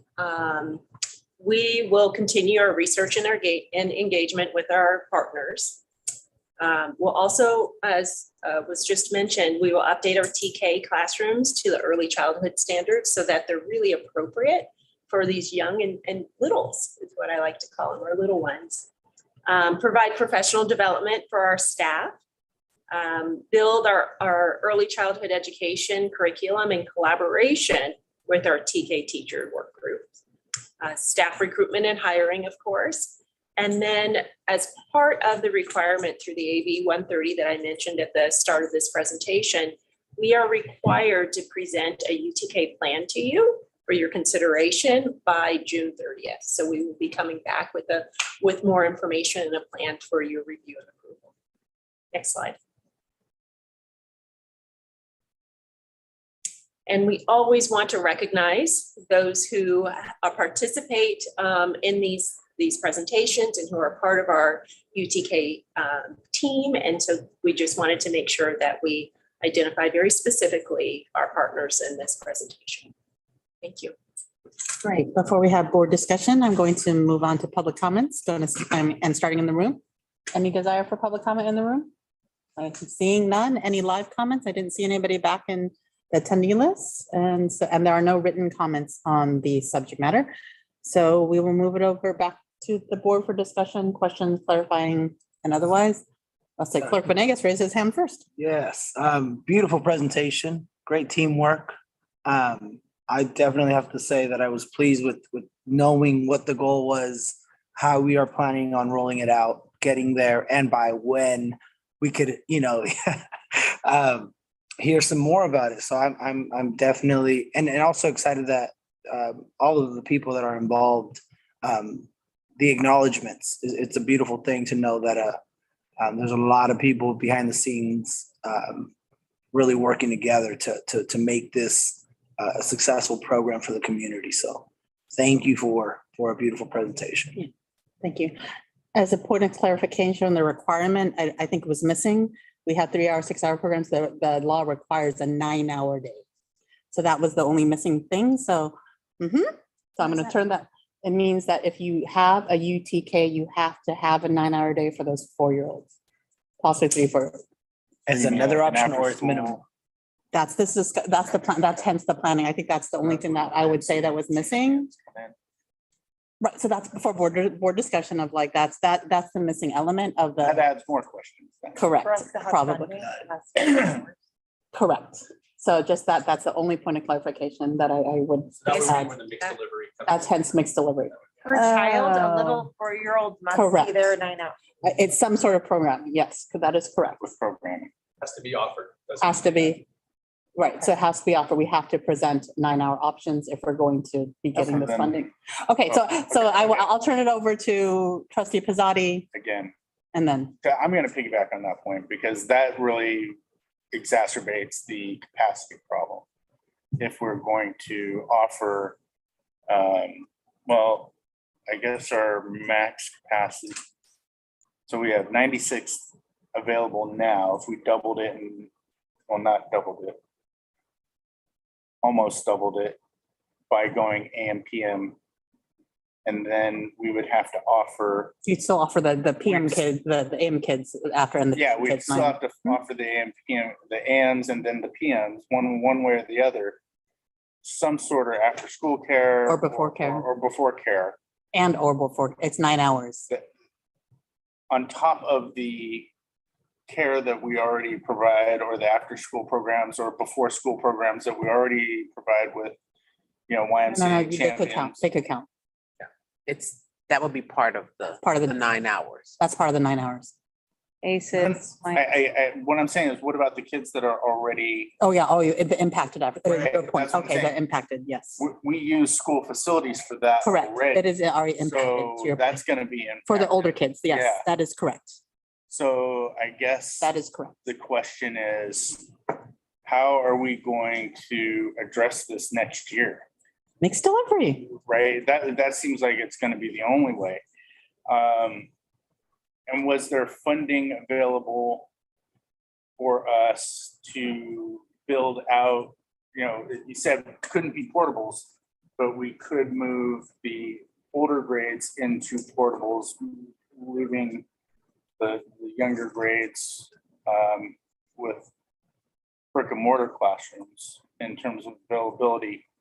So I guess the question is, where? I mean, we don't really have places even for portables on our campuses.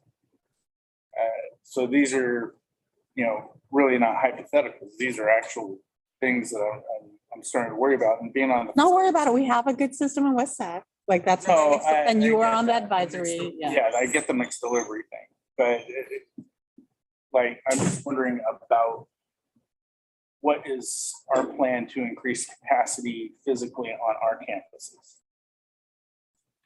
So that plan is under development, I will say.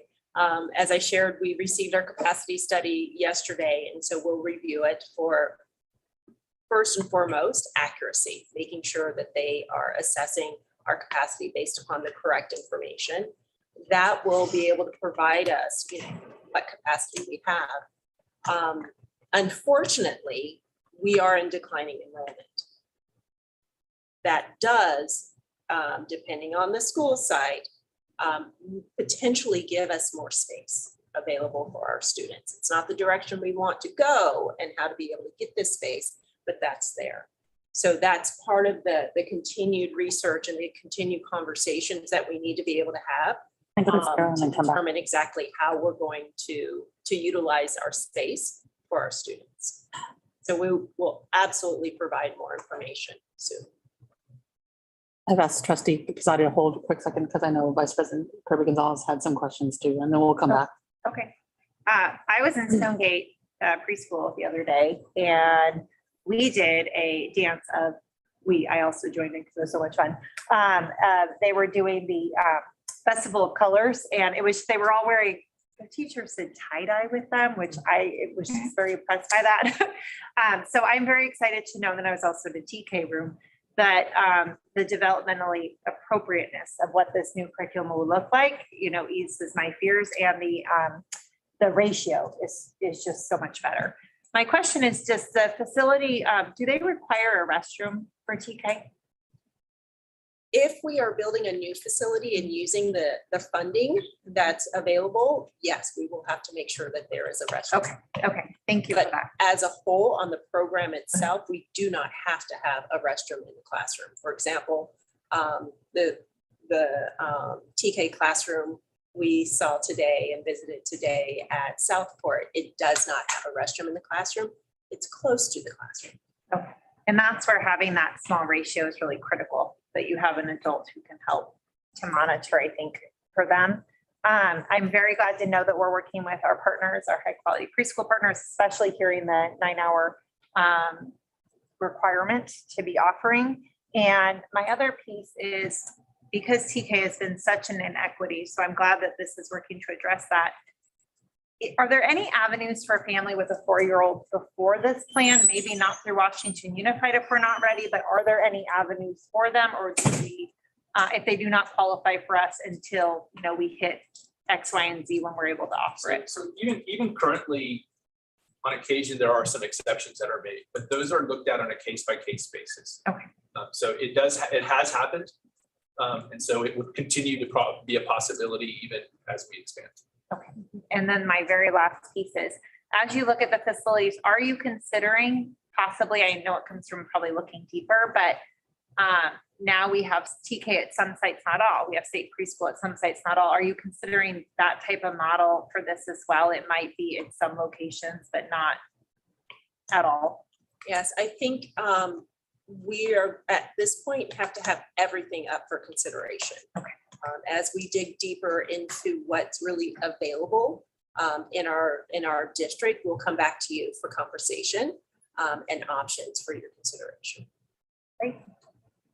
Trustee Barnes, do you have any questions, clarifying questions, comments? I was curious about what Sarah just asked with the sites. You know, it's hard to get one kid to one school and another kid to another school. So hopefully we are considering probably transportation or something. I don't know what we would do there, but I've heard comments that I have one at this school and another little for 4 hours, and that is disruptive to the workday and difficult. But we do have great partners, so it sounds like we have some options. Oh, when you talked about the competitive grant, is that something that we've already secured, or is that something that we're looking at applying for? And okay. We have not applied for it yet.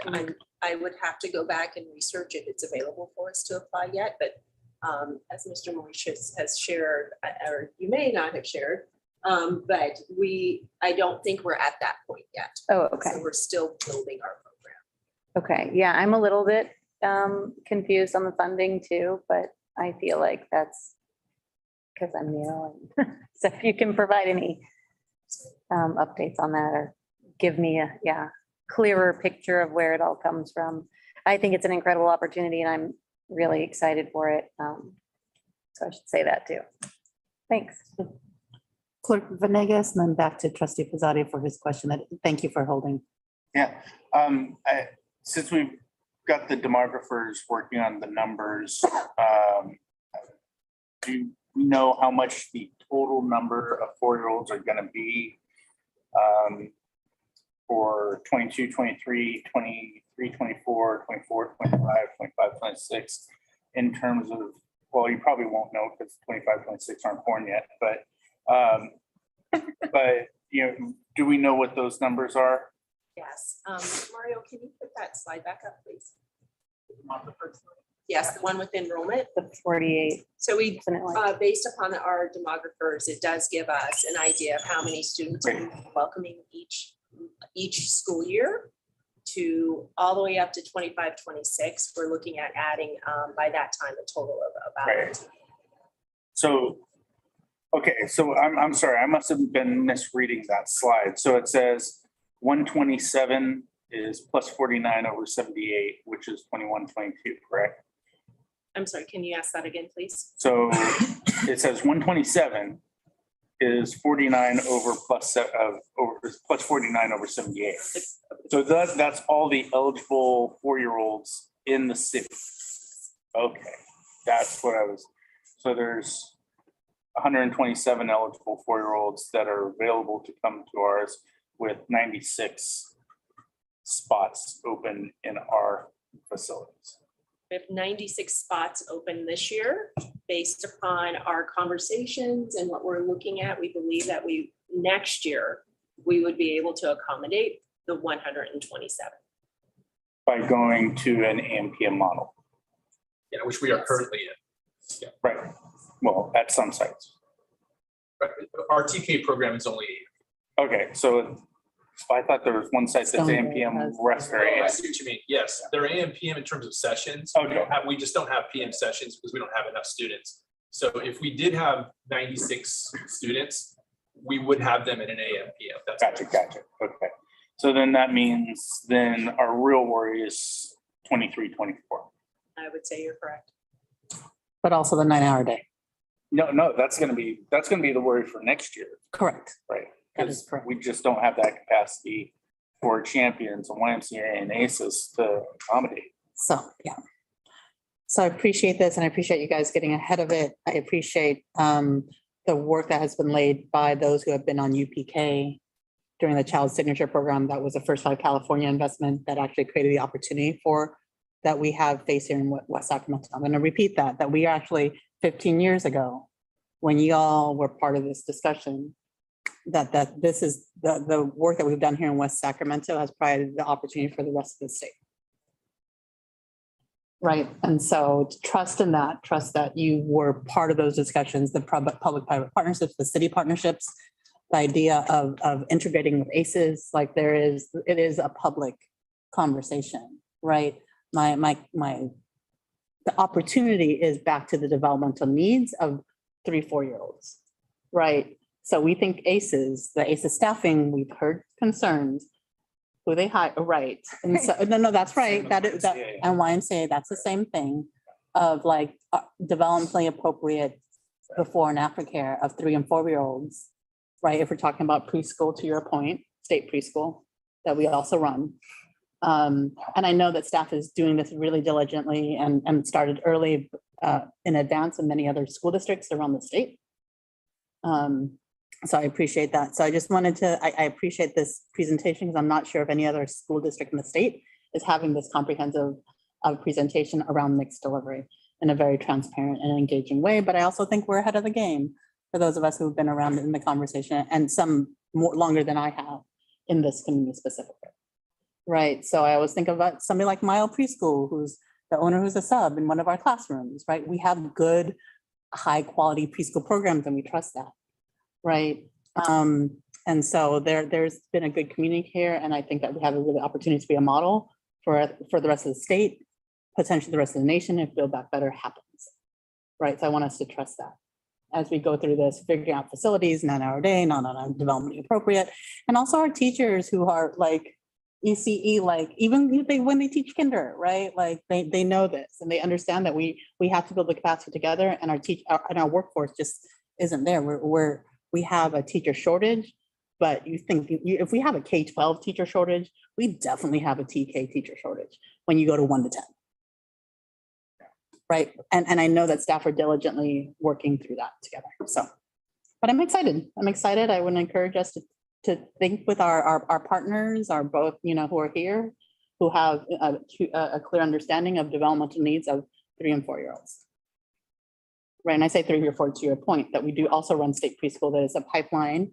And we know that not all our babies go to public schools here. So this is actually a really exciting opportunity to pitch it in a way where you get them in early. We have an engaging process. So you can imagine somebody going to a high quality preschool, that has been identified on lists that we all know they run these programs and that we're actually doing the warm body handoff and it's a whole community.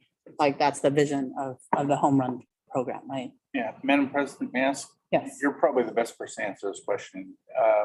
In terms of teacher, does the definition have to be somebody with a teaching credential or an ECE credential? So that is being negotiated. So there are going to be waivers. We know that there will likely be waivers, right? And try to figure this out. But also what's important, and we're trying to figure out first, building the pipeline of teachers. Right. Right. And I know that YCO is also doing that. And so there aren't enough, right now you have a waiver and you don't have to have a ECE credential, but that's ideal. Early care, yeah. So that's all. Sounds like a good job. Yeah, it's just different. It's just different. So, I mean, I don't want to divulge all the things, but I know as Trustee Posada, we still are negotiating cleanup language. Or PD though might need to support ECE units for teachers. Or all of it. We staff are smart enough. I trust them. I know that they're going to figure it out. But just because all of that is on the table, we heard tonight that there's other PD. Like it is really a great opportunity to think together on health. And that's why I'm encouraged by the adult school engagement stuff like that. You can do some of that stuff through our in-house kind of supports and infrastructure of building community pipeline into the teaching profession. right? Or I should say, the educator professional, whether that you be a fully credentialed teacher or the other adult in the classroom, there's really a huge opportunity right now on all fronts. So that's just my little spiel, and I'll kind of step off that spiel. And so, but I just appreciate the transparency, and if anybody can do it, I know that WSTA does it. I presented alongside LAUSD, and they're like, what do you mean? Like, what are you doing? And they support it conceptually, but we are doing it. And I've always said in Washington Unified, we can do it sooner because we can scale. We're Title I school, we're smaller demographic. We can lead in a real way. So thank you. Thank you for that. If there's no other further discussion, I'm going to move on to the Kinder update from Director of Curriculum, Matt Ainsworth.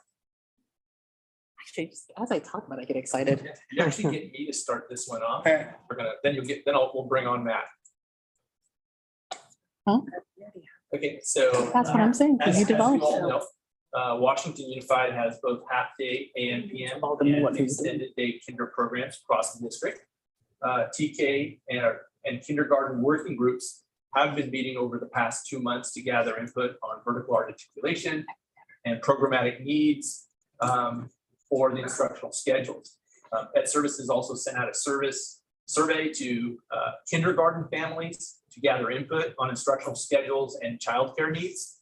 And tonight we want to share some input gathered from the kindergarten working groups and parent survey. In addition, share options for extended day kindergarten to reflect teacher input and the parent survey data that we received. Next slide. So as we get into that, I just wanted to give you kind of a glimpse of where we are looking at next year. Right now, we have 412 kinder students that have been enrolled into Washington Unified School District. Last year at this time, we were at 356. So we're ahead of last year. That could be for a number of reasons, but we're happy to be ahead of at least where we were last year. At the beginning of the school year, we were 500 plus students. So just to kind of give you an idea of what we at least expect to have. And traditionally in our district, I'm told by many administrators that there's a lot of kinder students that come on board at the very last day. And I can say even this year, we were having our highest group of kids that enrolled at the last second were kinder students. So we do know that we're going to be getting a lot more going forward, and hopefully it's going to be a good problem and we get much higher than last year as well. And I'm going to hand this over to our Director of Curriculum and Instruction and Professional Learning, Mr. Matt Ainsworth. Thank you. You can go to the next slide. Okay, so we've been meeting with our stakeholders to gather their input. It started with a conversation with our primary teachers with a focus on vertical articulation, starting from preschool through TK and kindergarten and first grade. And out of those conversations came a lot of interest and discussion about the programmatic needs of kindergarten. And really the conversation focused around AM, PM, and extended day. So we met through in January and a few times in February. All TK and kindergarten teachers were invited to join the working group. Each meeting, the group grew, and it was great to get that input. Another group of stakeholders we reached out to were our kindergarten families who had registered already. We sent them a survey to gather their input, asking for their preference on the instructional schedule that met their family's needs, as well as childcare needs. We had at that time we had 412 in our system. We got 1/3, 136 responses, and so we're still pushing that because we definitely want to know what our families' needs are. And throughout this process, we've been meeting with our site administrators to discuss their staffing and their facility needs at each of their sites. Here are our current kindergarten instructional schedules at our sites. Right now, we have 3 of our sites have an AM/PM schedule only. That's Bridgeway Island, Riverbank, and Southport. You can see the times there for the AM and PM sessions, and that's 200 instructional minutes. Approximately 2 hours of that day, the afternoon or morning teacher pushes into support with their partner teachers, which has two educators in the classroom at that time.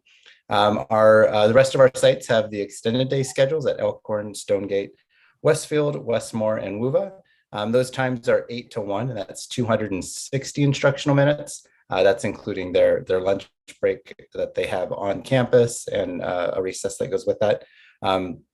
At a couple of our sites, there is some paraeducator support to have an additional adult in the room. We don't have that at all of our sites at Extended Day, but I did want to point that out. That is happening at a couple of our sites. Looking at just the raw numbers of students enrolled at these schools, 48% of our students are on the AM/PM schedule and 52% are on Extended Day.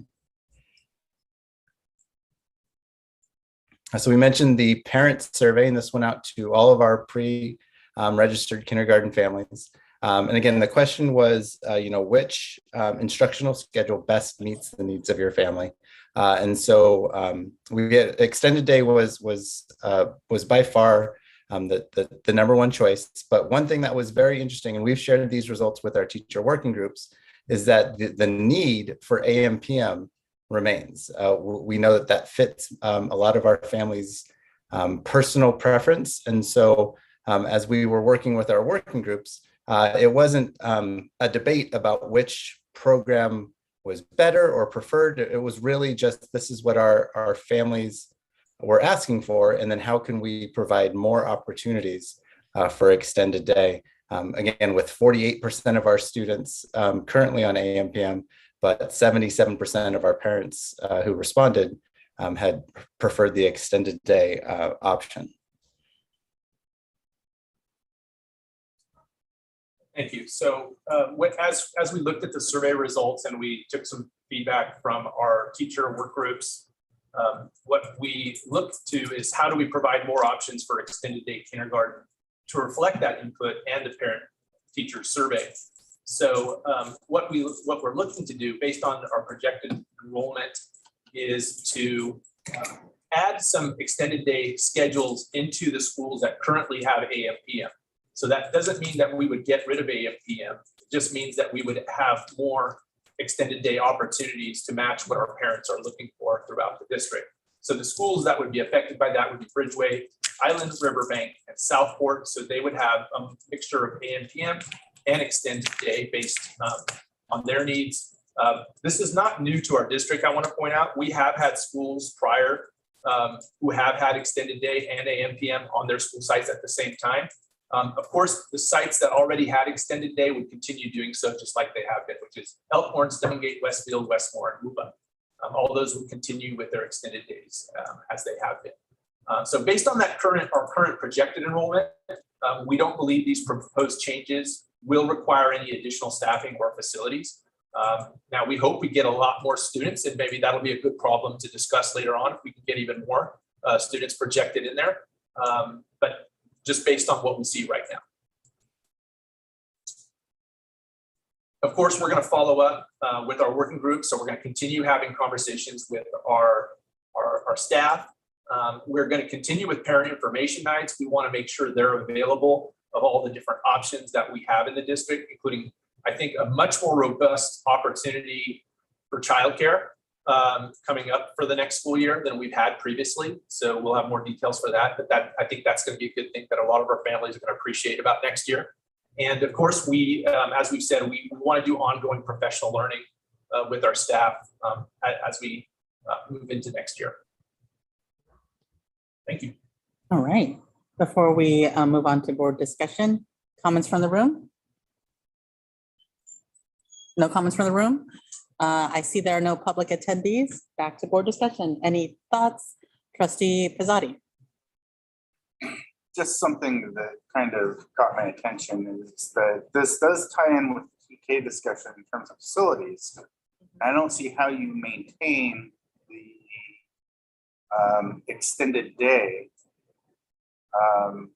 option if we're going to be bringing in the need for all these additional spaces plus a 9-hour, right? Plus a 9-hour option to offer after school or before school care. I mean, the only way that I could see us accommodating that number, you know, on our campuses with physical facilities without doing some kind of, I don't know, busing of students somewhere is to basically remove the extended day option. I'm actually a very big proponent of the extended day option. I would prefer to have all sites the extended day. I'm probably not the most favored person for saying that, but I agree with those parents that wish they had that option available to them. So I'm just curious, like, how do we make this happen? I think we talked about a phased in approach. So we're going in phases. So, we can't get too far ahead of ourselves. We're, Assistant Superintendent Stovall mentioned that we have a facility plan that we have to look through. So we have to do all that in conjunction. I think some things that we have going for us, and maybe we didn't elaborate on it enough when we talked about mixed delivery earlier with the TK presentation, is that not all of those services have to be provided actually at the school site on those 9-hour days. And that could be something that we can talk about later, but that could, but there's other options for that that we may not have to get to next year, but as we get into the future, that also could provide it. And that's what was envisioned in the mixed delivery system to begin with. So that could provide some relief for that. The TK funding, a lot of it is in case you have to add some facility space. So part of that funding, which is pretty extensive, that will be coming to us eventually through these phases, does allow to build more facilities if that is a need. So those are things that could give some relief to our district. You heard earlier too that we are a changing district, which means that some of these services, right now we don't have TK at all our sites. Right. We don't know if we're going to have them at all our school sites in the future. So we'll have to see how we evolve. We'll have to see how close our demographers get. And we may have to do some shuffling with some of our facilities. I think you heard earlier in the earlier presentation, I think Assistant Superintendent Stovall mentioned that with sometimes there might be some classrooms that are going to be freed up that could be deployed. Right. So all that's taken into consideration in this process. Are we considering any surplus properties for usage at all? Or surplus space on existing properties that are partially used? One, go ahead. I would say, as I said earlier, everything's up for consideration. I think we have to plan to be very creative in how we move forward in our district. And I would just add, this is one of the reasons why we wanted to bring this conversation now before the plan that we're going to be asking the board to approve in June, because as you see, it's a lot. And so you need time to process what does this really mean. But because it is different and complex, we didn't want to wait until June to bring all of this to you and then say, so approve. Without any what does this mean in the questions, and allow us to make sure that our staff understands and what changes might need to look like, which we know, which is why they're the phased in approach. But to the questions that you're bringing forward about facilities, restrooms, hours, all of those things, we're going to be using these next 2.5 months to get more information and to continue to work with our partners. So by June, we'll have more answers for you. Any other trustees have comments? Okay. Oh, sorry. Sorry. You're the one with the mouth. I'm like, you gotta raise your hand. She was saying yes. Dangerous statement. Dangerous. I have Vice President. just a brief thing, because I think we are thinking about each classroom in this conversation, right? Like I'm thinking about Riverbank that had classes built and Bridgeway and others specifically for kinder, who now, but it was for an AM PM kinder. There's not enough of those beautiful classrooms in that way, at every to do this. But as we look at a rollout for meeting the needs of extended day, this is a lofty ask. I understand that, but I was just in, Westfield's kindergarten class. We look at the ratios of where TK is, and I just ask that we consider our ratios. At one time, I think when I came on the board, it was 20-1. Mhm. And Yeah. 24-1 is a big number for kindergarten. It's a big number for kindergarten if you do not have a partner, teacher, or any support.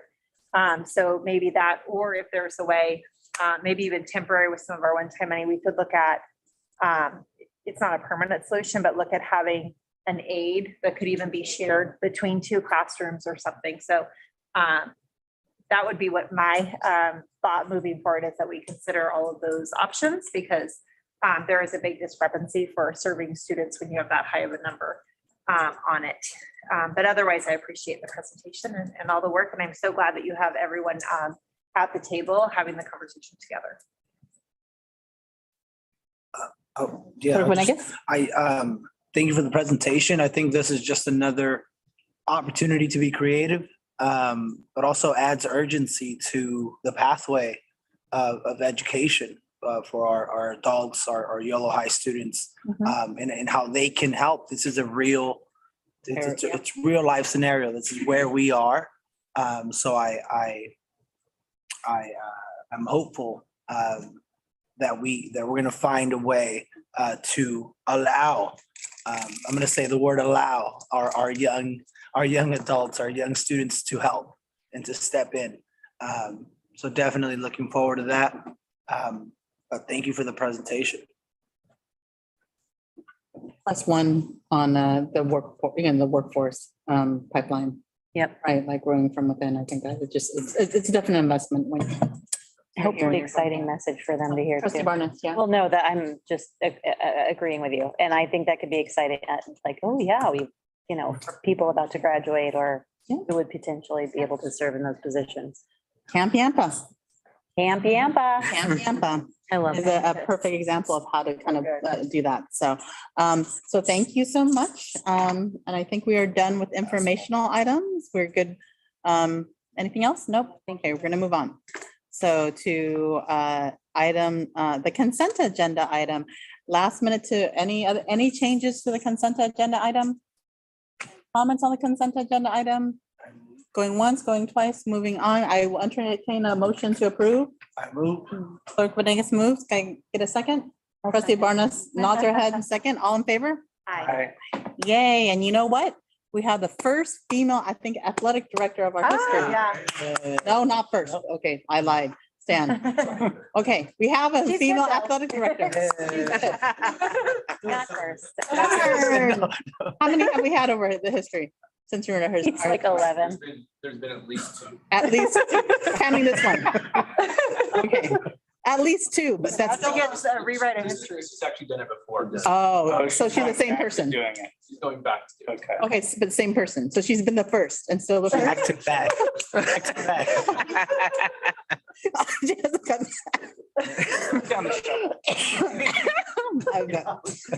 Moving on to action items. Oh, Government Code Section 489, 18 student discipline case 2022-6S. I have Dr. Jay Burns and Stan Moisich.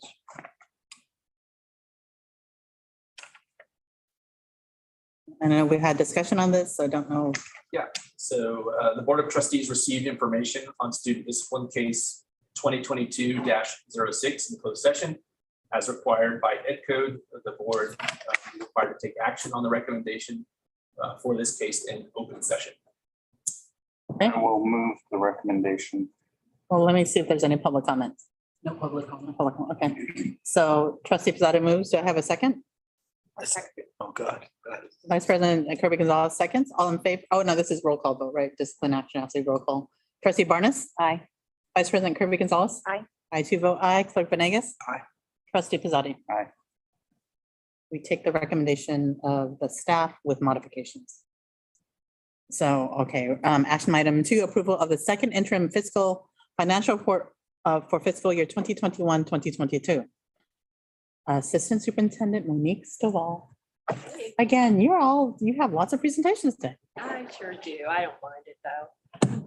Thank you for this opportunity to present our 2021-22 second interim report. I will be joined this evening by our Director of Fiscal Services, Kylie Lee. There she is. Welcome. Next slide 2. Going to the next slide. So we always want to begin our presentations with our annual budget cycle. We are at our second interim report. Next month, we will, not next month. In May, we will get the governor's budget and we will begin the cycle all over again. Next slide, please.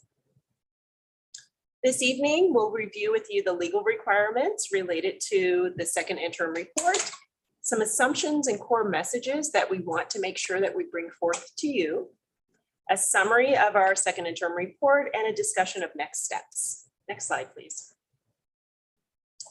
With the legal requirements, we wanted to point out the second interim report, I often like to call it in for layman's terms, like a quarterly report that you would see in the private sector, are due March 15th. And so we've already submitted it to the county. However, with your approval, should you approve it, that'll make it official. But it's our actuals as of the period ending January 31st. This, once it's approved by you, then we also send it to the County Office of Education for review, and we submit a certification to the Superintendent of Schools of Public Instruction and the State Controllers. Next slide, please. So let's talk about key assumptions and core messages that we wanted to bring forth in this budget. So the key assumptions are that this budget is based upon the governor's 2022 January budget proposal. At our budget study that we provided a while ago, we shared key aspects of that particular budget proposal, and this is based upon that proposal. We also wanted to note that in this budget, it also includes the increased cost of living adjustments that were in this governor's budget proposal. We provided a brief overview here about what the cost of living, also known as COLA, was at the first interim versus the second interim, because we wanted to make sure that we highlighted that as it does affect our revenue in the future. Next slide. We also wanted to share with you revisions to our enrollment projections as we discussed at our budget study session. These revisions are based upon our P1, basically our attendance reporting, our first attendance reporting in the year, and we refined it to base it upon 3-year enrollment averages. At our first interim, it was based upon about 5 or 6 year enrollment averages. But as you're aware, the past few years have been really, really different, for lack of better words. And we wanted to look at a more realistic enrollment projection based upon our current conditions. Next slide. This slide here really helps us to see our projected decline in enrollment, which will affect our revenues. So we need to make sure that even though we're seeing an increase in the COLA, because of the declining enrollment, we do anticipate an eventual decline, or at least not a large increase to our revenues. So we need to start making sure that we create a plan to address the declining enrollment and ultimately our decline in revenues. Next slide, please. We also wanted to talk about our average daily attendance. As a reminder, our revenue is based upon the number of students who attend every single day, our average daily attendance. This year, we had that hold harmless provision. So even though our enrollment was going down and our attendance was going down, our revenue was based upon the 2019-20 enrollment and actually our ADA, which was much higher than the reality.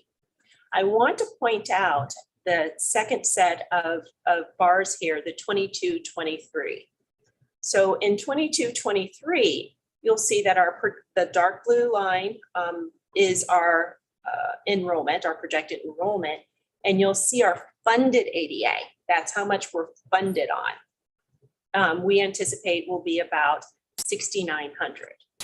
Compared to the previous year, this year, that light blue line at 7244, next year funded at 6867. That's a pretty steep decline. Next slide. Can I add something, Monique, on just that slide too? Absolutely. Can you go back one? Sorry. Thank you. I think it's also important to just call out too that we've always ran about 96% of our ADA to our enrollment.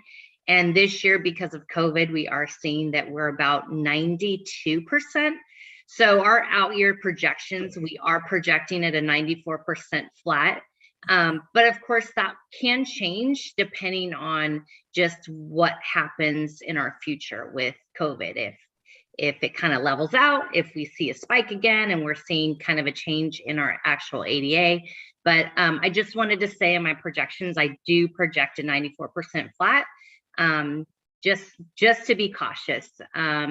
But it could potentially change. And that's why I think we always bring back kind of the multi-year just to give you an idea and then give those kind of assumptions to you. So you're aware of what we're projecting it. Fantastic. Thank you, Kylie. Next slide. Our Washington Middle College High School, average daily attendance. We project enrollment will be about 184 and ADA to be about 172.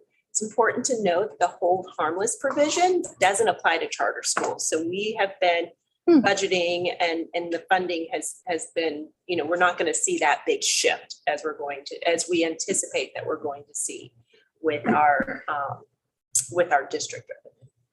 Next slide. Next, we wanted to make sure that we highlighted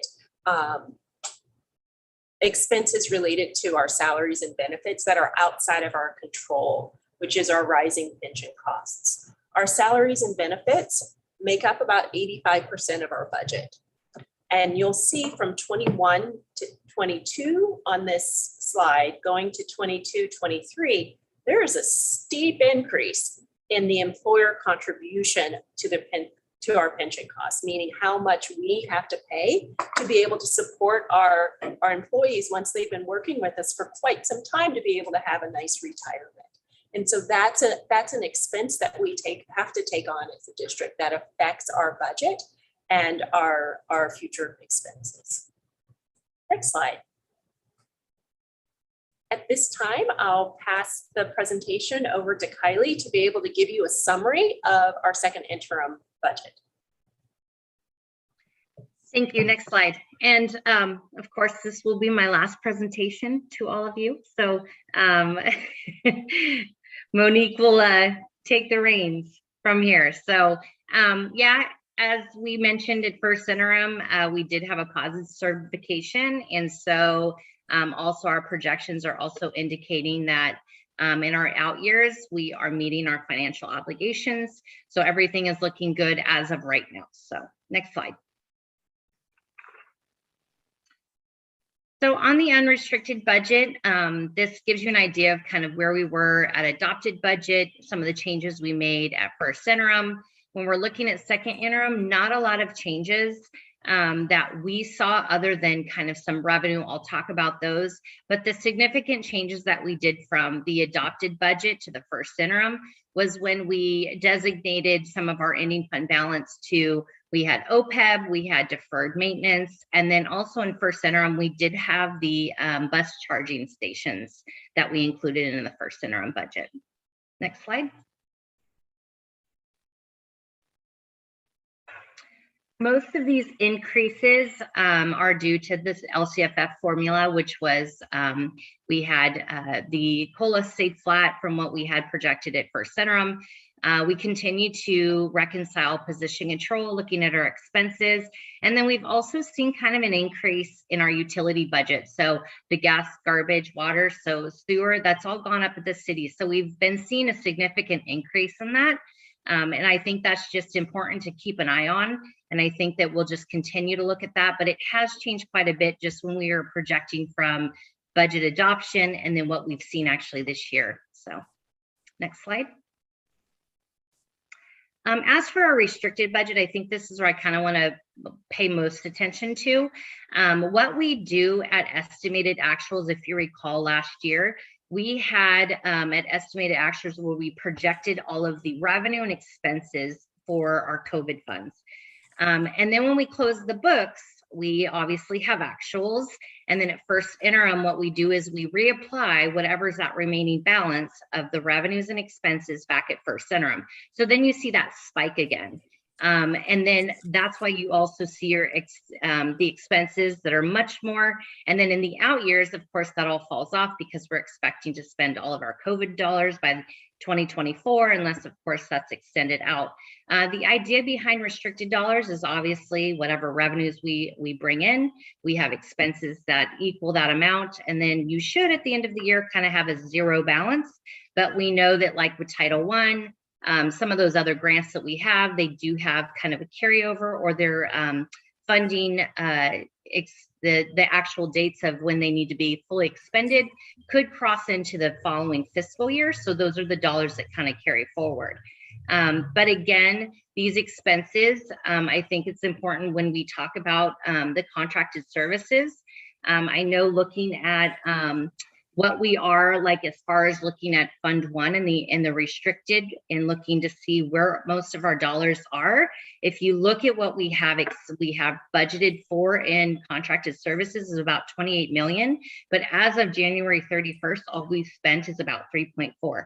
So again, that will fall because we probably won't spend all of those COVID dollars, and we'll go ahead and post it to the following year. But that's really just kind of a placeholder. It doesn't mean that those are all going to be allocated to contracted services. But I think it's just important because we just put it all there until we know exactly where we're going to go with it.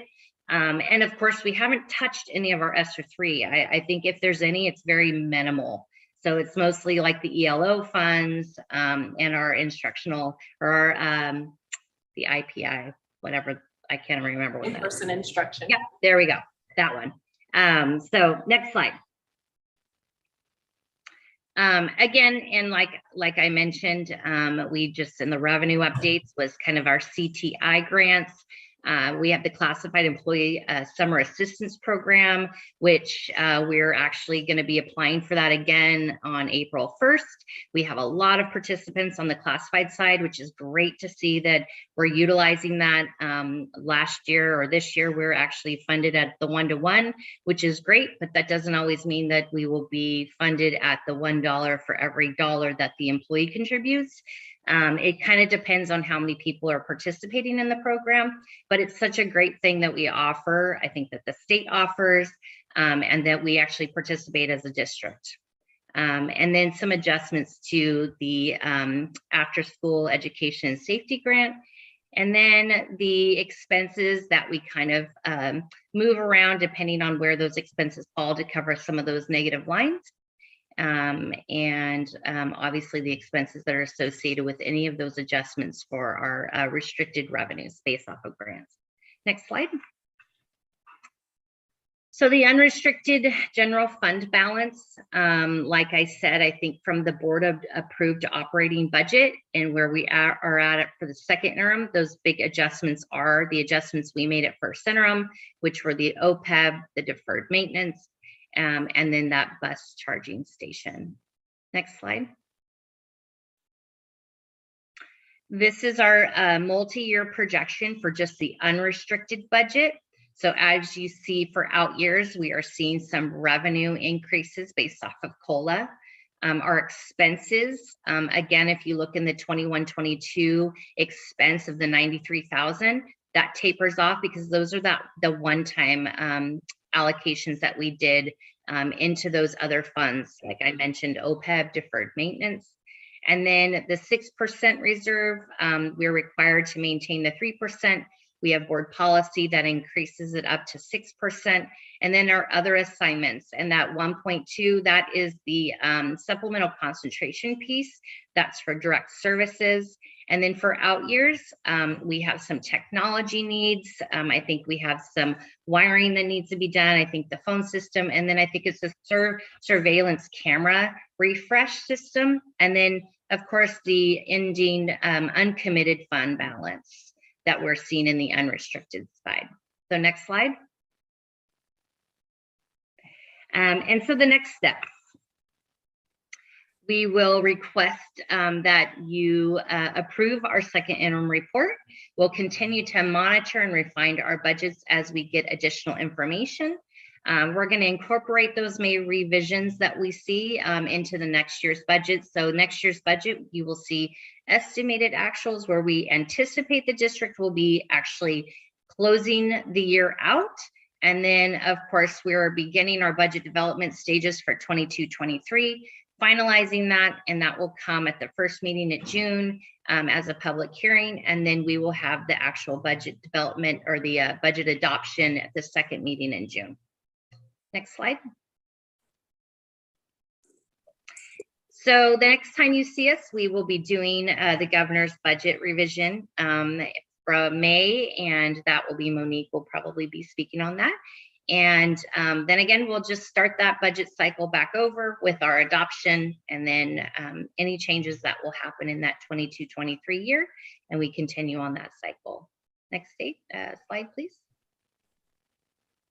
So again, my team, Monique, and we have myself, Billy Duba, fiscal analyst, Alla Lutovka, fiscal analyst, and Natalie Towns, and she's the accounting and budget technician. So I want to say thank you to all of them. I couldn't do this without them and all of their help and support. So it's great to have a great fiscal department. Everyone works great together, and it continues to flow. So thank you. That's all I have.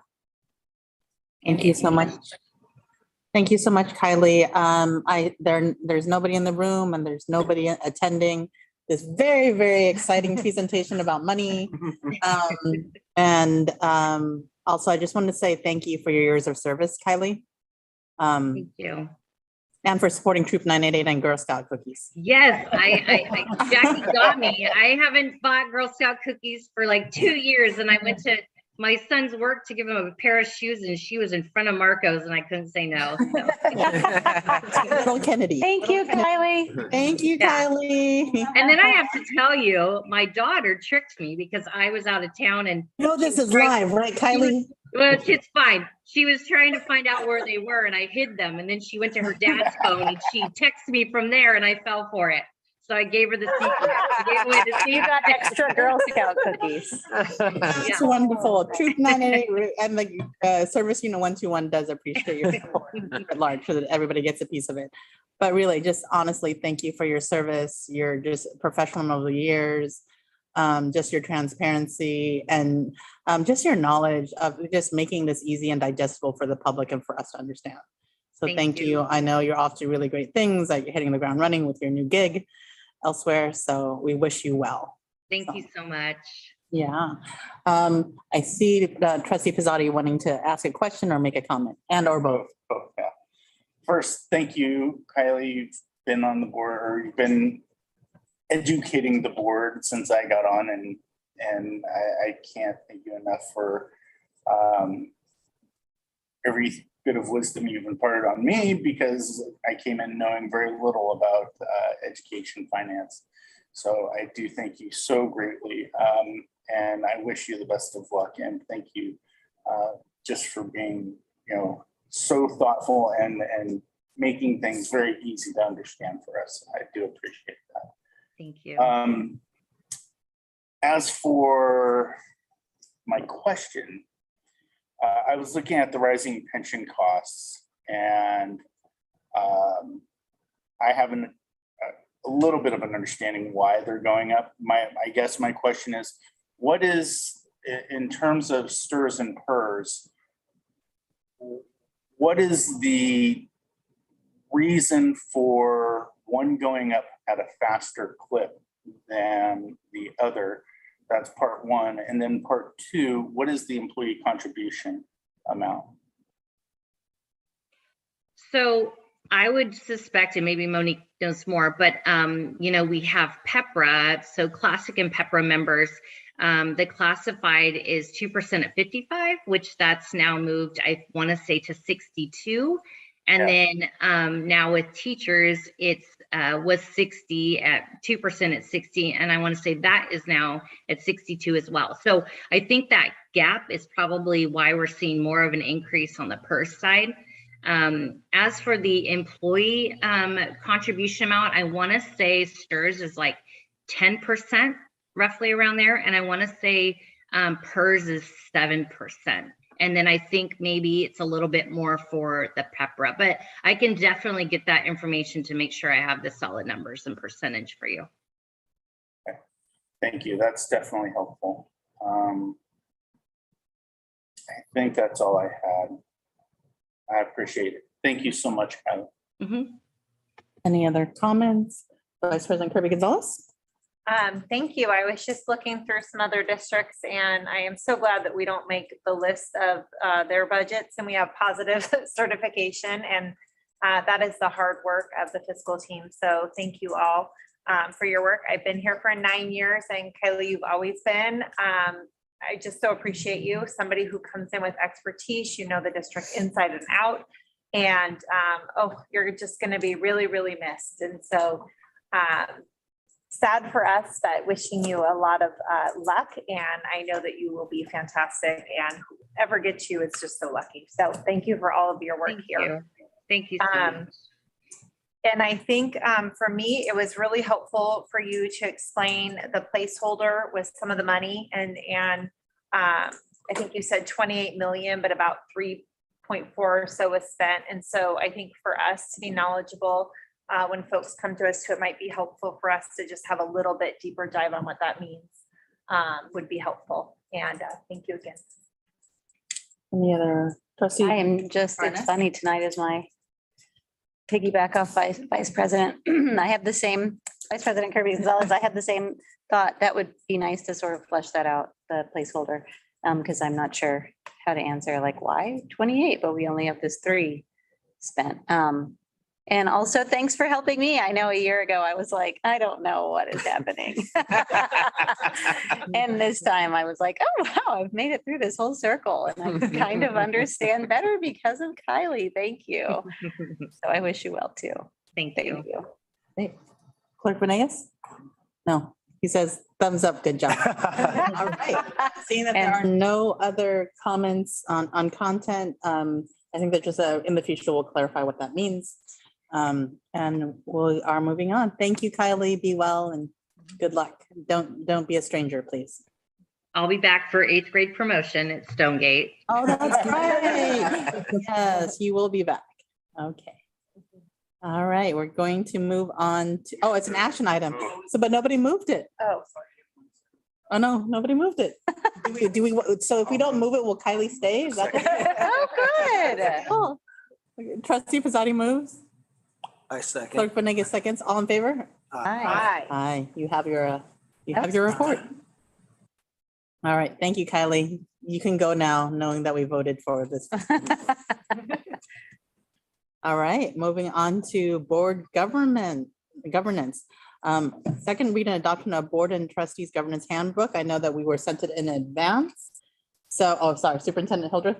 We're sent it in advance. A while ago. And really this was, wanted to make sure that all trustees had the opportunity to review, make edits as needed. Those edits were presented earlier this week. So today is the request to move forward with adopting the handbook and making it a final instead of a draft. Okay, we were sent it in advance. I'm assuming everybody read it before here. But with that said, we still have opportunity to change. Any discussion? Seeing that there is none, I'll entertain a motion to make this a final draft for this year until next year. So moved. Can I just ask Yeah. a clarifying question? Do we agree with the, I'm not seeing it like posted here, which is, I'm on the public version and there's a few presentations that are not here. So I did see the notes that Trustee Pizzotti put in about taking out secretary. I think in the past, our reasoning was, we talked about the superintendent having that role, but it doesn't really make sense there. So are we adopting it with as we see it there? Yes, Okay. correct. Right, perfect. Done. So as Okay. adopted, I support that. as sent to us, yeah. Okay. Yes? Okay, unless you disagree with, we don't have a secretary, so. Yeah, no, I'm supportive of it. I just wanted to make sure we were adopting that version for my clarity, so I just wanted to make sure. Great. And then we did add that committee assignments have to be ratified by board. Okay, And then can we get that posted to the public agenda as well as the kindergarten update? okay. Oh, is it not? All right, that's okay. So can we vote on? Not on. Oh, Yes, so moved, so moved. Okay, okay. know where I Vice find President all Kirby Gonzalez, I have a second. Second. Trustee Pizarro, all in favor? Aye. Aye, we have a handbook. Yes. That will be final until next year. Yes, and it will be posted, and our goal was to post it once it was finalized. Perfect. Oh, Yeah. smart. Perfect. All right, so we are going to move on to item number 2. Second read and revisions to board policy 5145.9 hate motivated behavior. Stan Moisage and Dr. Burns.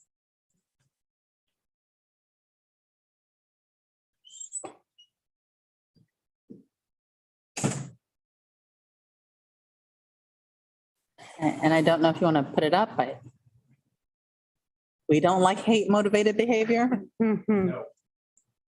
Okay, so the attached documents are updates recommended by the California School Boards Association, CSBA, for board policy 5145.9, hate motivated behavior, in order to align our best practices with new bills passed in the state of California. At the regularly scheduled board meeting held on February 10th, the Board of Education conducted a first read. Feedback was provided to district staff. And also Director Jay Burns is here with us tonight and can tell you more about the feedback process. And this policy is attached and being submitted for a second read and adoption. Okay, so after the first read, you recommended, there was a question about what is timely, and that's kind of what was brought up by you, by the board. And then we included safe when you asked the part where the superintendent or designee shall collaborate with regional programs and community organizations to promote a safe environment. So that was included. And then we were asked to run this by student groups. So we met with Yolo High School and we met with River City High students as well. And they gave some feedback. And their basic feedback on this one was, and we had some talks about it, great talks actually. They wanted to know why it doesn't. Oh, say Oh, again. you were away from your mic, so we couldn't hear. Oh, hear what you okay, said. I'm sorry. That's okay. I'm sorry. So the feedback they gave was that they were saying that it seems to be vague, the wording, there was no consequences set in place. So we talked about that, what the policy's for and why it doesn't have consequences. And they wanted to know about support systems in place for victims of hate crimes. So we talked about that, and then counseling. Yeah. They want to know about counseling programs and what kind of supports are out there. So we talked about where that lands in board policy. So that's what came up with them. They were concerned about supports. Okay. And then you did the cross-reference. It's cross-referenced over in 11113 district and school and other places. Yes, correct. Okay, perfect. And board discussion. Seeing that there are no public comments or nobody's really watching us right now for public comments. For discussion. Okay, I will entertain a motion to move and adopt. Vice President Kirby Gonzalez moves. I'll second. Trustee Barnes seconds. All in favor? Aye. Have your board policy. Okay, next up, I think you are up again, the second read and adoption to board policy 5145.12 search and seizure. Stan Moisage and Dr. Burns. This is another one that we had at our regularly scheduled board meeting on February 10, 2022. At that point, the Board of Education conducted a first read of board policy 5145.12 search and seizure. And in this case, also feedback was provided to staff. And this is being attached as a second read for adoption. And again, Director Jay Burns, Director of Special Programs Jay Burns, has led the way with getting that feedback and can give us any more details. So on this one, we took your advice, right? Your recommendation. You said to remove metal detectors and remove the detection dogs. So we removed that.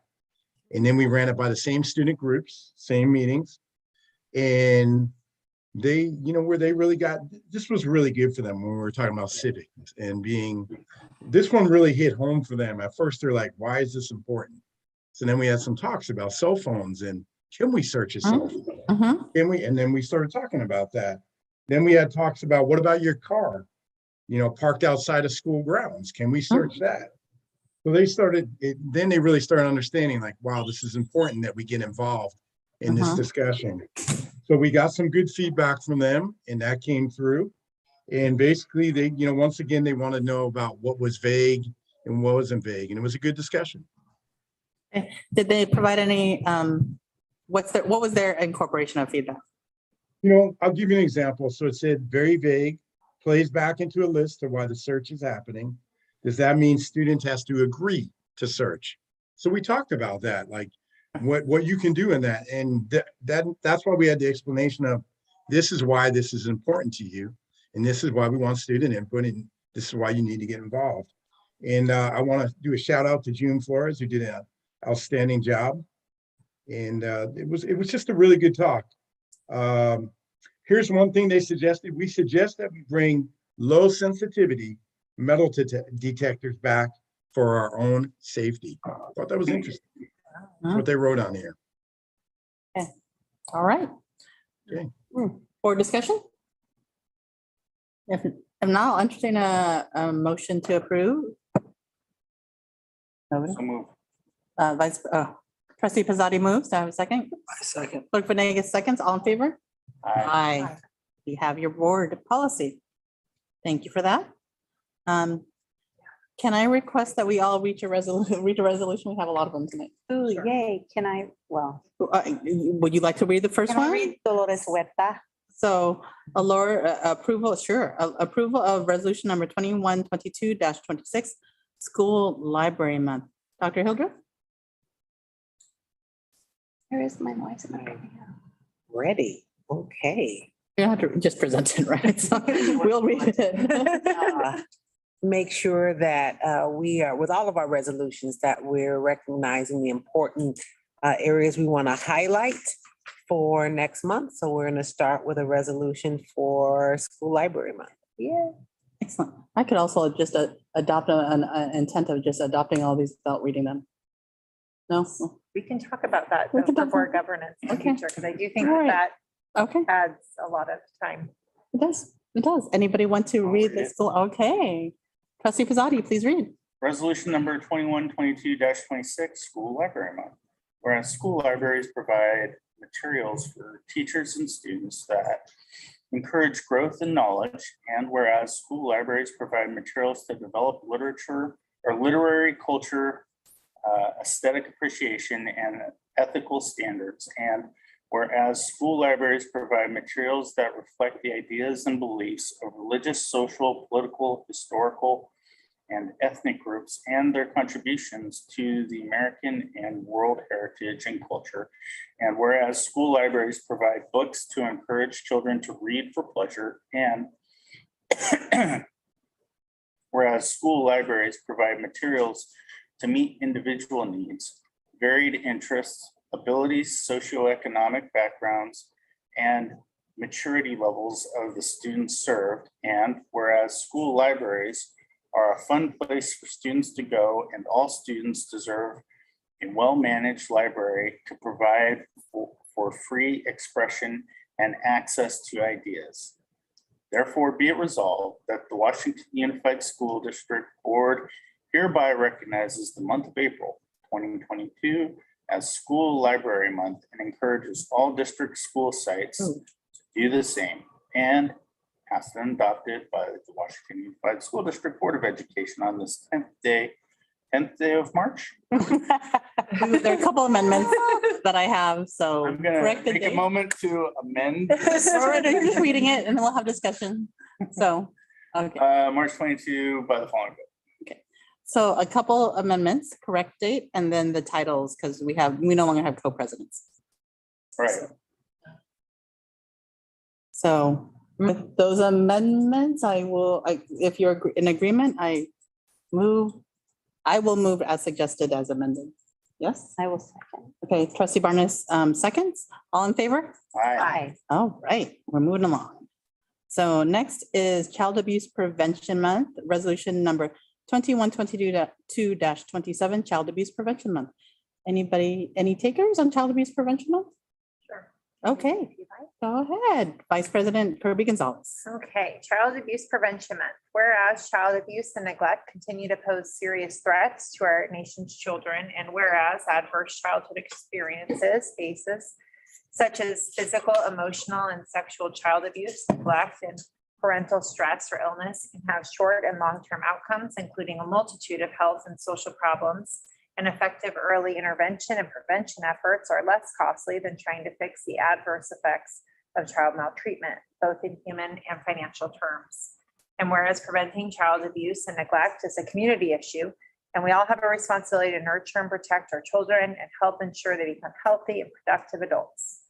And whereas the Child Abuse Prevention Council of Yolo County, a Yolo County Children's Alliance program, coordinates the community's efforts to prevent and respond to child abuse and neglect, and has members from Communicare, Empower Yolo, First 5 Yolo, the Multidisciplinary Interview Center, Yolo County Court Appointed Special Advocates, Yolo County Health and Human Services, Yolo County Office of Education, Yolo County Probation, and a community partner.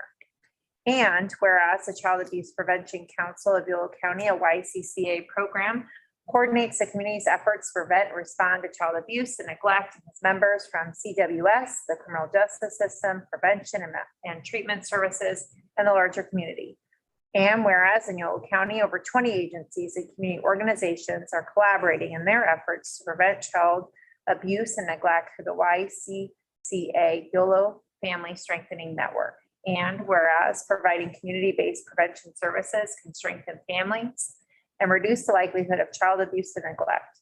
YCCA family strengthening programs include evidence-based home visiting, family resource centers, safety net services, parenting classes, and education, developmental screening, subsidized childcare, and VITA, which brings money back into the hands of families. And therefore be it resolved that the Board of Education of Washington Unified School District hereby declares the month of April 2022 be recognized as Child Abuse Prevention Month. Passed and adopted by the Washington Unified District Board of Education on this 24th day of March 2022. Excellent. I have one amendment. It's just a technical one. CWS, can we just spell out Child Welfare Services versus CWS? I know we, under the, so whereas Child Abuse Prevention of Yolo County, it's from the bottom up, the third whereas, it just says CWS. Can we just spell out Child Welfare Services? And with that, I will move with a suggested amendment of spelling it out. Do I have a second? Oh, Vice President Kirby Gonzalez seconds. All in favor? Aye. Great. We have resolution. Moving on to the next resolution, approval of resolution number 2122-28, Dolores Huerta. I'm sorry. Trustee, Superintendent Hilder, do you want to present all this? I'm just kind of moving along. No, just. Okay. You're on a roll. Keep going. No, we can just. Okay, Dolores Huerta, go for it, Trustee Burnett. Thank you. Cora is very excited about Si Se Puede, so I got excited for this one too. Both of the girls are, in fact. Resolution number 2122-28, Dolores Huerta Day. Whereas on July 18th, 2018, Governor Jerry Brown signed Assembly Bill 2644, introduced by Assemblymember Eloise Reyes Gomez, designating April 10th as Dolores Huerta Day, making civil rights leader and community organizer Dolores Huerta the first and only living person to hold this honor.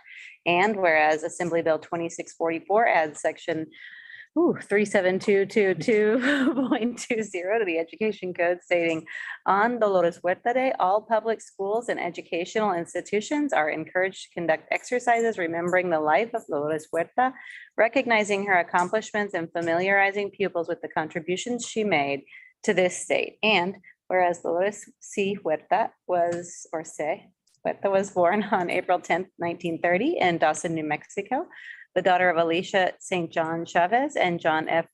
Fernandez. And whereas as a school teacher in Stockton, California, she became conscious of the need of economic justice through seeing her students come to school needing shoes and hungry. And whereas in 1955, Huerta met her mentor, legendary community organizer Fred Ross Sr., and found her calling as an organizer serving in the leadership of the Stockton Community Service Organization.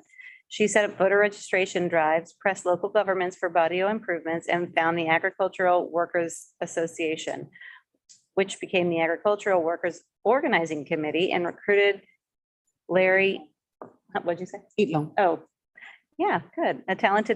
Larry Itlong, a talented Filipino organizer. And whereas as political director for CSO and the UFW in the 1960s in Sacramento, California and Washington, D.C., her lobbying efforts secured aid for families with dependent children and disability insurance for farm workers, voting ballots and driver's license in Spanish, voter registration reforms in California, and amnesty for farm workers as part of the Immigration Reform Act in 1986. And whereas Dolores Huerta is a prominent civil rights and labor leader in the United States, as the co-founder with Cesar Chavez on the United Farm Workers of America, and whereas Dolores Huerta organized field strikes, directed UFW boycotts, led farm worker campaigns for political candidates, negotiated the first UFW labor contracts, and has played a major role in the American civil rights and labor movement. And whereas in 2002, Dolores Huerta founded the Dolores Huerta Foundation, which recruits and empowers grassroots volunteers to organize and take leadership in low-income communities to advocate on issues in education, health, the environment, civic engagement, and economic development. And whereas Dolores Huerta was the first Latina inducted into the National Women's Hall of Fame in 1993 and served on the Board of Regents of the University of California. She has taught as an adjunct professor at USC and UCLA and has schools named after her in California, New Mexico, and Oklahoma. And whereas in 2012, President Obama presented Dolores Huerta the Medal of Freedom, the highest civilian award in the United States. And whereas she authored the chant of "Sí se puede," which means yes, we can, and yes, I can, which inspires one to action. And whereas young learners will benefit from having the opportunity to learn more about this leader for social justice and civil rights, empowering them to fight for fair representation, voting rights, and equitable education. Now, therefore, be it resolved that the Washington Unified School District of Education does hereby adopt this resolution to honor a national civil rights and labor leader in America on or around April 10th as Dolores Huerta Day. Be it further resolved that all schools in the Washington Unified School District are encouraged to teach about the life and struggles of Dolores Huerta, the rich history of Central Valley, and to conduct celebrations honoring the life of Dolores Huerta as a powerful force for social justice and empowerment for all. Passed and adopted by the Washington Unified School District Board of Education on this 24th day of March 2022 by the following vote. Okay. One amendment, titles. Thank you. With that, do I have any other discussions on the Dolores Huerta Day? All right. I will move with said adoption. Dolores has done a lot for our district, has actually spoken to our WSTA teachers and done other work. And so she comes here actually often. And so that's it's really an honor and a privilege to be able to adopt this resolution. So with that said, I move. Second. Trustee Pizzati seconds, all in favor? Aye. All right, so adopted. So our next and final resolution is approval of resolution number 2122-29, Administrative Professionals Week and Day. I will read it as Clerk Venegas says. Clerk Venegas, theoretically, this is like your role. You sign all the things. Oh, okay, good. 2122-29, Administrative Professionals Week and Day. I will honor your role on this board. So the week of April 25th through 29th, 2022 has been designated as Administrative Professionals Week, and April 27th, 2022 as Administrative Professionals Day. And whereas administrative professionals are the backbone of the school district, they are the link between parents, teachers, and administrators. And administrative professionals complete various tasks, including accounting, scheduling appointments, maintaining administrative calendars, and caring for students and staff. They maintain attendance records, answer the phones, pay the bills, and communicate with parents, community members, and staff. And whereas administrative professionals ensure that school site and district staff have the information and materials to do their jobs effectively, and whereas administrative professionals are the face of the school and district, and are usually the first contact that parents and community members have in our district. It is through them that community members and parents form positive impressions of our schools and the work that is accomplished in the district.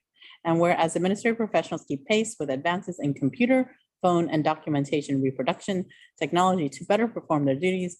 And whereas administrative professionals listen to students, parents, community members, as well as staff members, and guide them in finding a resolution to their concerns. And whereas administrative professionals are the lifeblood of the everyday ebb and flow of activity in the school and district offices, administrators, teachers, other classified staff, students, parents, and community members depend on our administrative professionalism.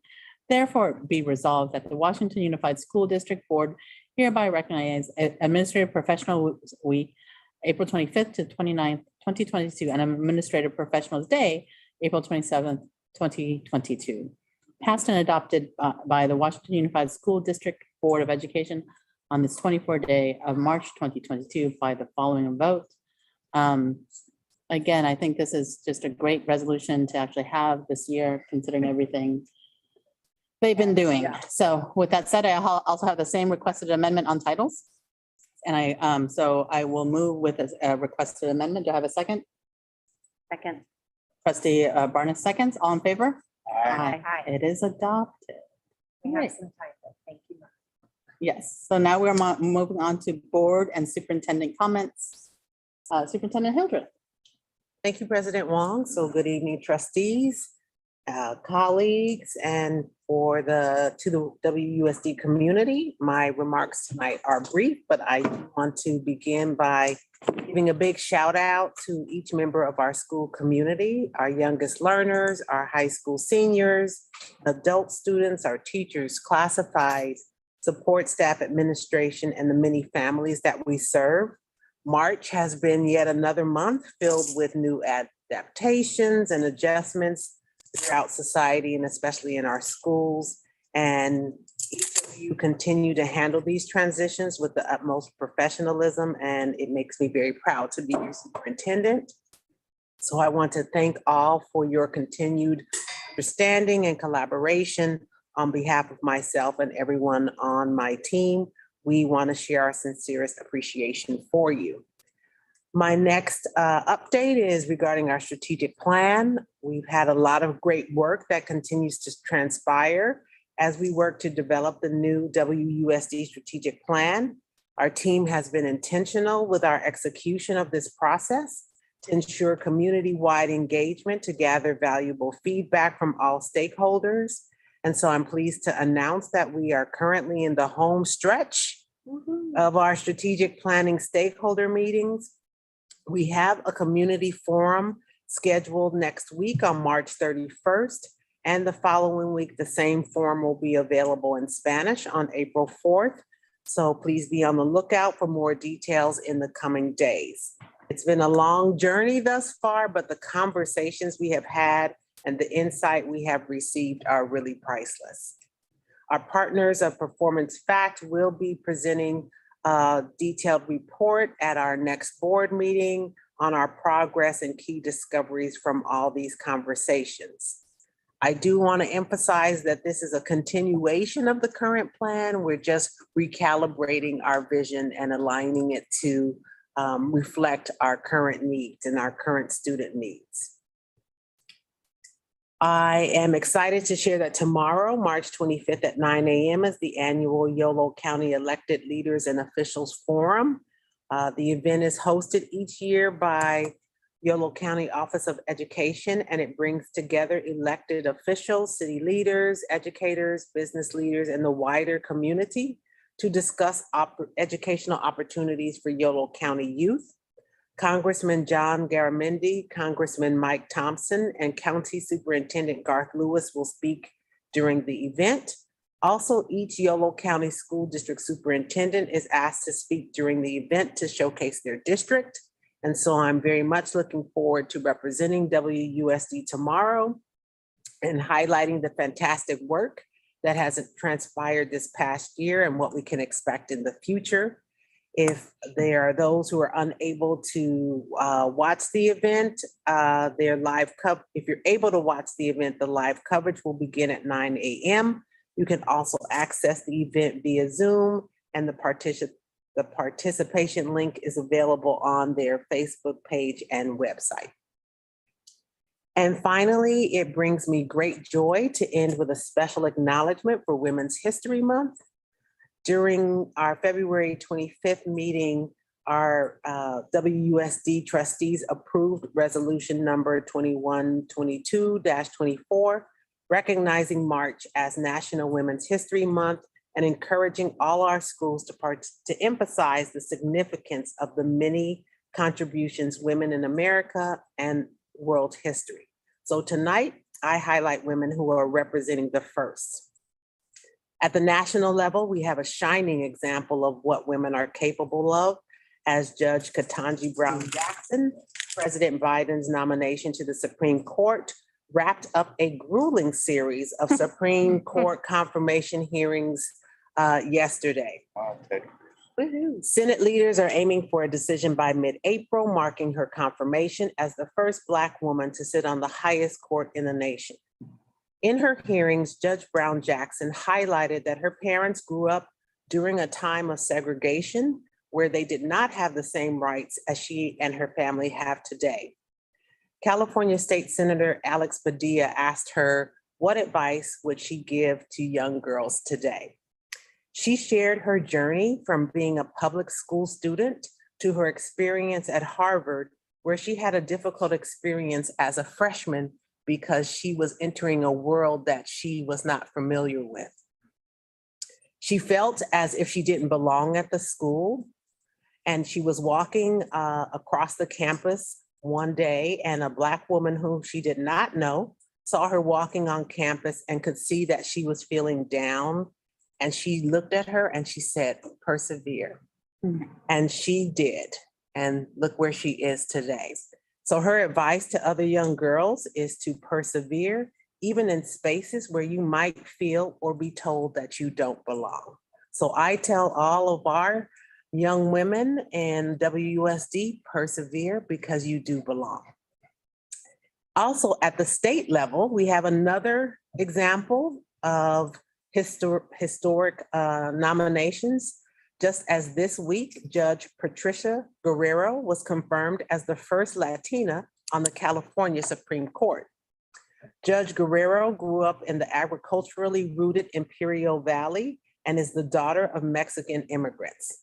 When asked about the significance of her confirmation and what it means for her grandparents and parents who immigrated from Mexico to give their children a better life, Judge Guerrero said, as I've tried to express, this is not just about me, or really even just about my parents, but it's about so many others just like us. This is the story of the American dream.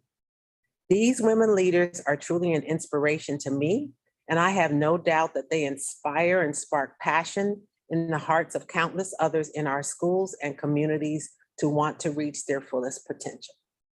That's my remarks for the evening. I know. Thank you for that. Trustee Barnes, you're up. So good. Thank you. Yeah, thank you for that. So tonight I had Jason send me pictures of my notes. I wanted to first say thank you to the River City High School acting troop 8918. That was really heartwarming, and I look forward to hopefully seeing you at all the schools because I really want to attend. I'm so excited. And then hopefully I'll be able to make a show. She Kills Monsters, April 27th to May 8th. I want to give that a shout out again because that would be a fun community thing to do. So I'm glad that we have you guys in our community, and thank you for that. I appreciated in the Washington Middle College High School presentation, the mindfulness piece of what you guys are doing surrounding supporting each other. And I just really appreciate that as well. I think it's something that's so important. I'm thankful to hear that you guys are considering what it means to be mindfulness and hopefully supporting each other that way. And then finally, Vice President Kirby Gonzalez and I got to sit on the county 2x2 this past week. Or 2 days ago, or was it yesterday? Yesterday.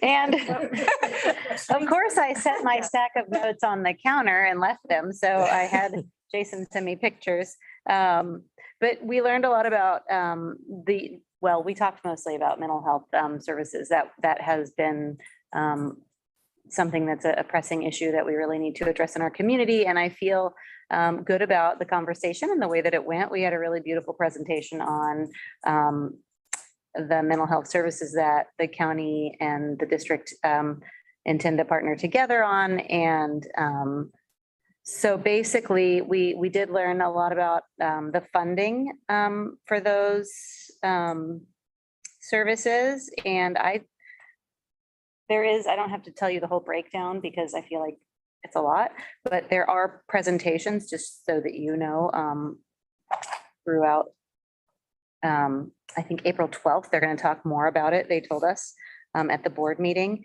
about how the mental health services are funded and how they're utilized in the community. Specifically to Washington Unified, we do have the use of Victor services at all of our campuses. So that's really important for our teachers and admin and staff to know in case at the moment they're being a little underutilized. They have some room for more use there. So, you know, that's something that we would like for everyone to be aware of so that we can really get the word out that we could potentially refer to those services if needed. And if you're confused about it, we know that we both talked about how before there was a little bit more of a, we were all more aware of the services that were available. And then now it seems a little bit less, having gone through COVID and all of that, we're kind of confused about how now to go about things. So I would just reach out to your admin and let them know that you have services that you would like to, or that we have services, we have services available that you would like to utilize. And I think we can all help guide from there.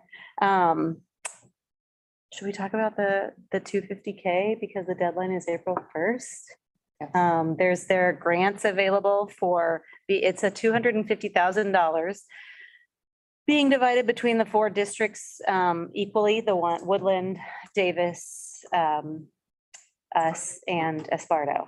And it's being divided equally within the county for grants for the was it the relief funds? I'm not exactly sure what. About $1,000. They're looking at grants for about from $1,000 to $10,000. Yeah. So I'm so sorry. I wish I had my notes, but I don't. But yeah, so those were some of the highlights that I remember. Thankfully, you were there as well. And I don't think I see anything else on this tiny screen, but if I do, I can maybe interrupt. So thank you. And maybe Vice President, $1,000 to $10,000 for what? It was a small mini grant that goes Okay. with small mental health type services that we can do. And obviously, it's a very tight turnaround to be getting that information that we just got it. And The deadline is April 1st. funding. And next week. Yeah, Next week. next week. Yeah. Yeah. So It if, was- Yeah. yeah, go ahead. Well, heads up, Wednesday. And then the other question is, I know they voted on the ARPA dollars. Was there an update on what the county voted on for the ARPA, their part of the ARPA dollars? No. No, they didn't talk about what they voted on. They're having their Yolo County board meeting to go through all of their budget pieces. Right, in April, they'll Set on. But, Okay. and do an update. just to value add there, we definitely talked about Victor services being very much underutilized when we heard that there was, 40 something children. But that is also on us to be referring them. And there is the Yeah. capacity and that just needs to happen because we know that there's the need.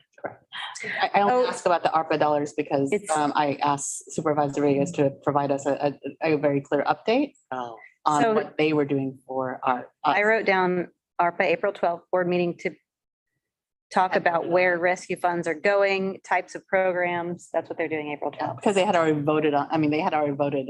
So anyways, it's fine. They already had voted on the projects. Yeah. Okay, so that wasn't provided. The update was not provided. No. The full update of what they actually voted on to fund. No. Okay. All right.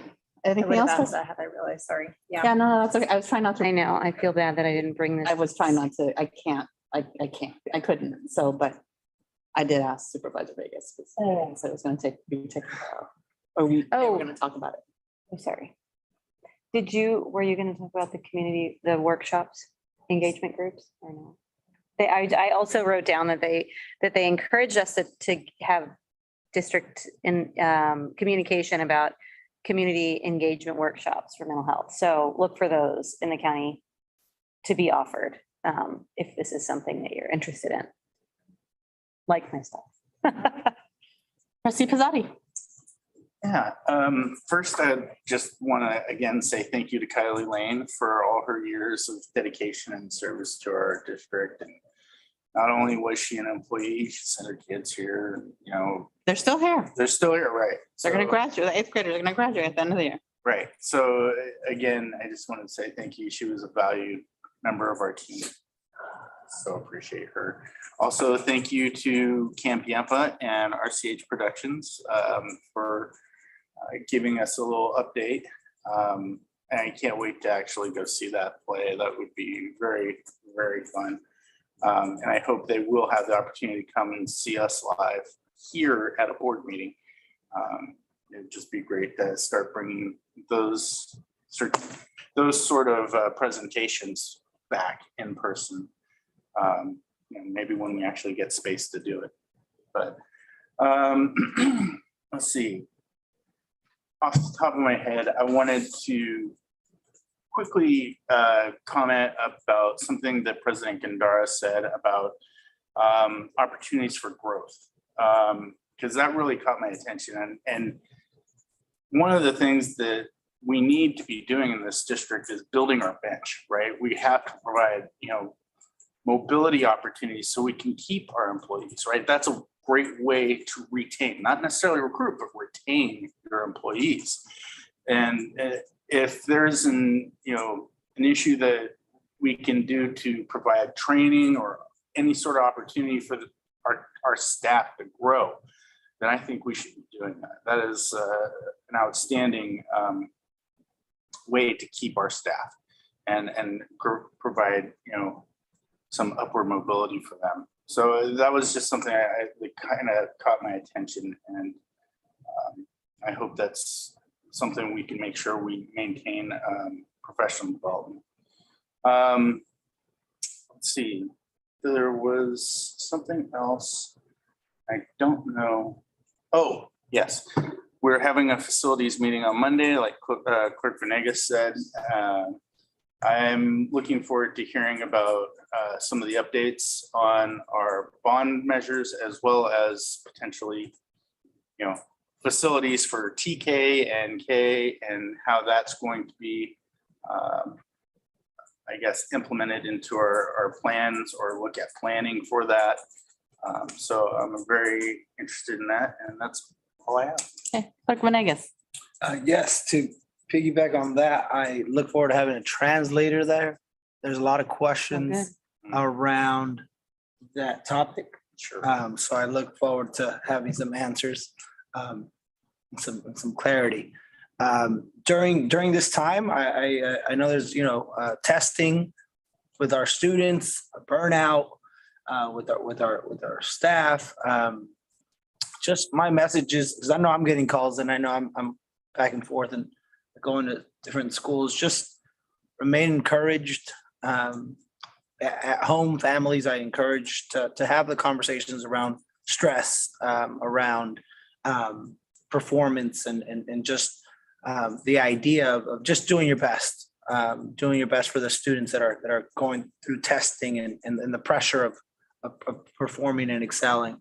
But also our teachers, that there's to reflect a little bit on the wins that we have had this year, to use as fuel and motivation to end on a strong note, because it's necessary. It's I know it's that last stretch, but we've done some great work, and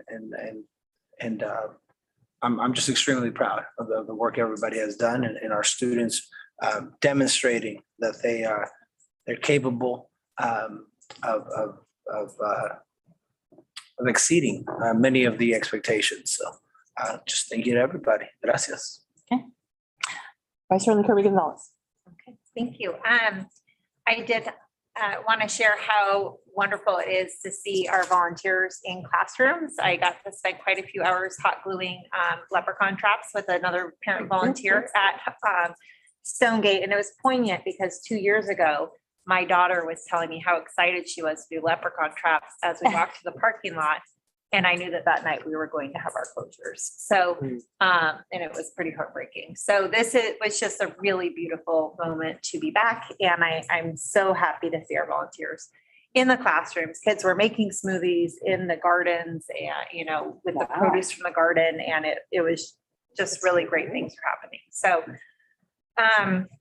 I did want to also bring up that in the past, since this is a new setup for everybody, even though we're in this small room, when we have been here, it has been open to the public in the past. And so I do think that it is time that happens, and we've never had an issue in terms, it is a small room, but we have been able to accommodate the people who have come in the past. So I think if people feel like they have to register and that's a deterrent, then we probably want to remove that deterrent at this point.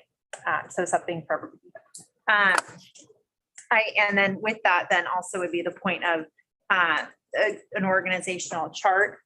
There have been changes, and last January was the last organizational chart updates. So time to think about revisiting that. I know that there are still hires happening, so we might not have the names for all of those yet. But I do think that is a helpful tool to have up in public.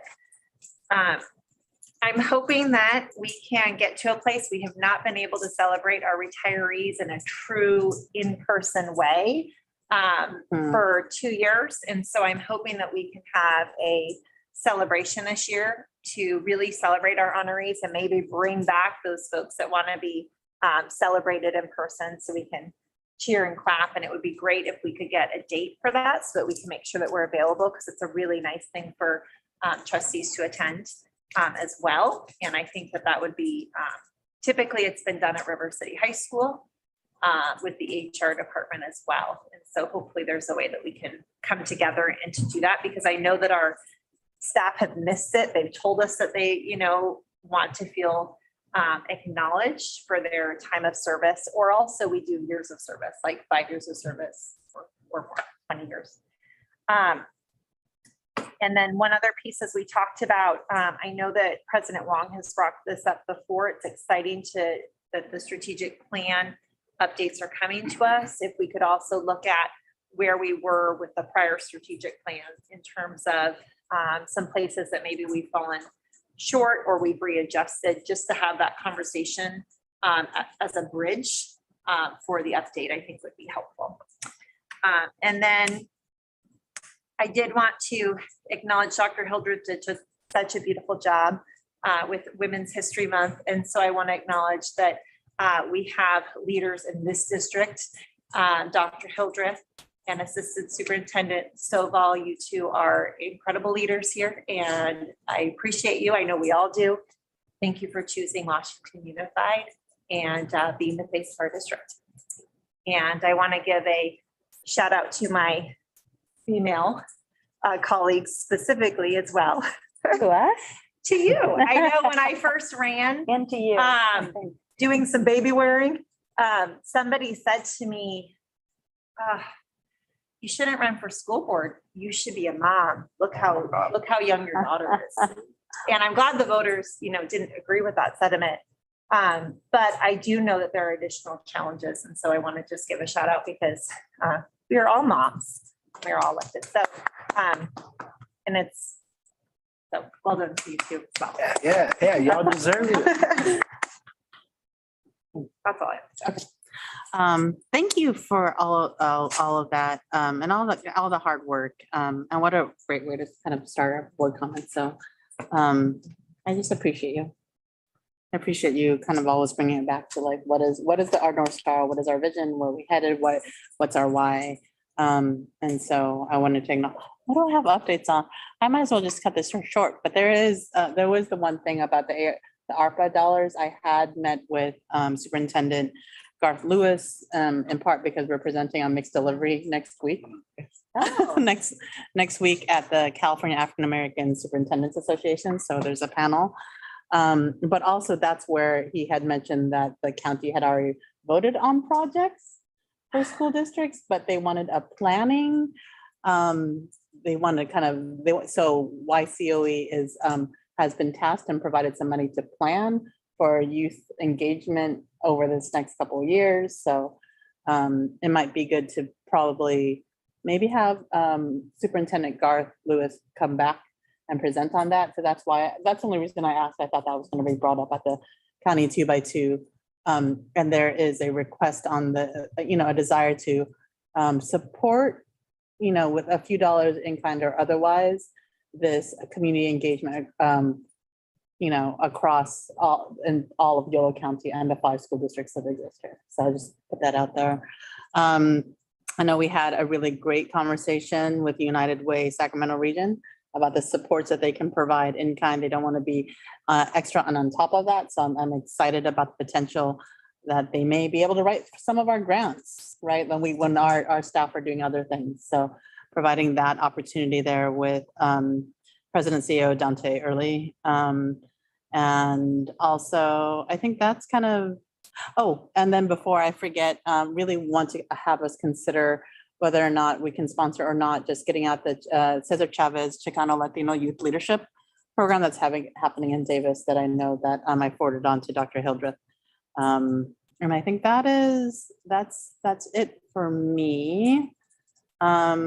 Too bad that the elected officials and leaders forum is still virtual because we all Washington Unified used to always rock it. Yeah. So, but I will just leave it there. We used to be always the favorite people because not to set an expectation, we used to give everybody gifts. And have to go last. So good that nobody wanted to. Last. So just beware next time that we're in person for one of these things. We working with communications, we always used to bring everybody gifts, or swag, and just because we're so proud to be WSD. So We were better than everybody else.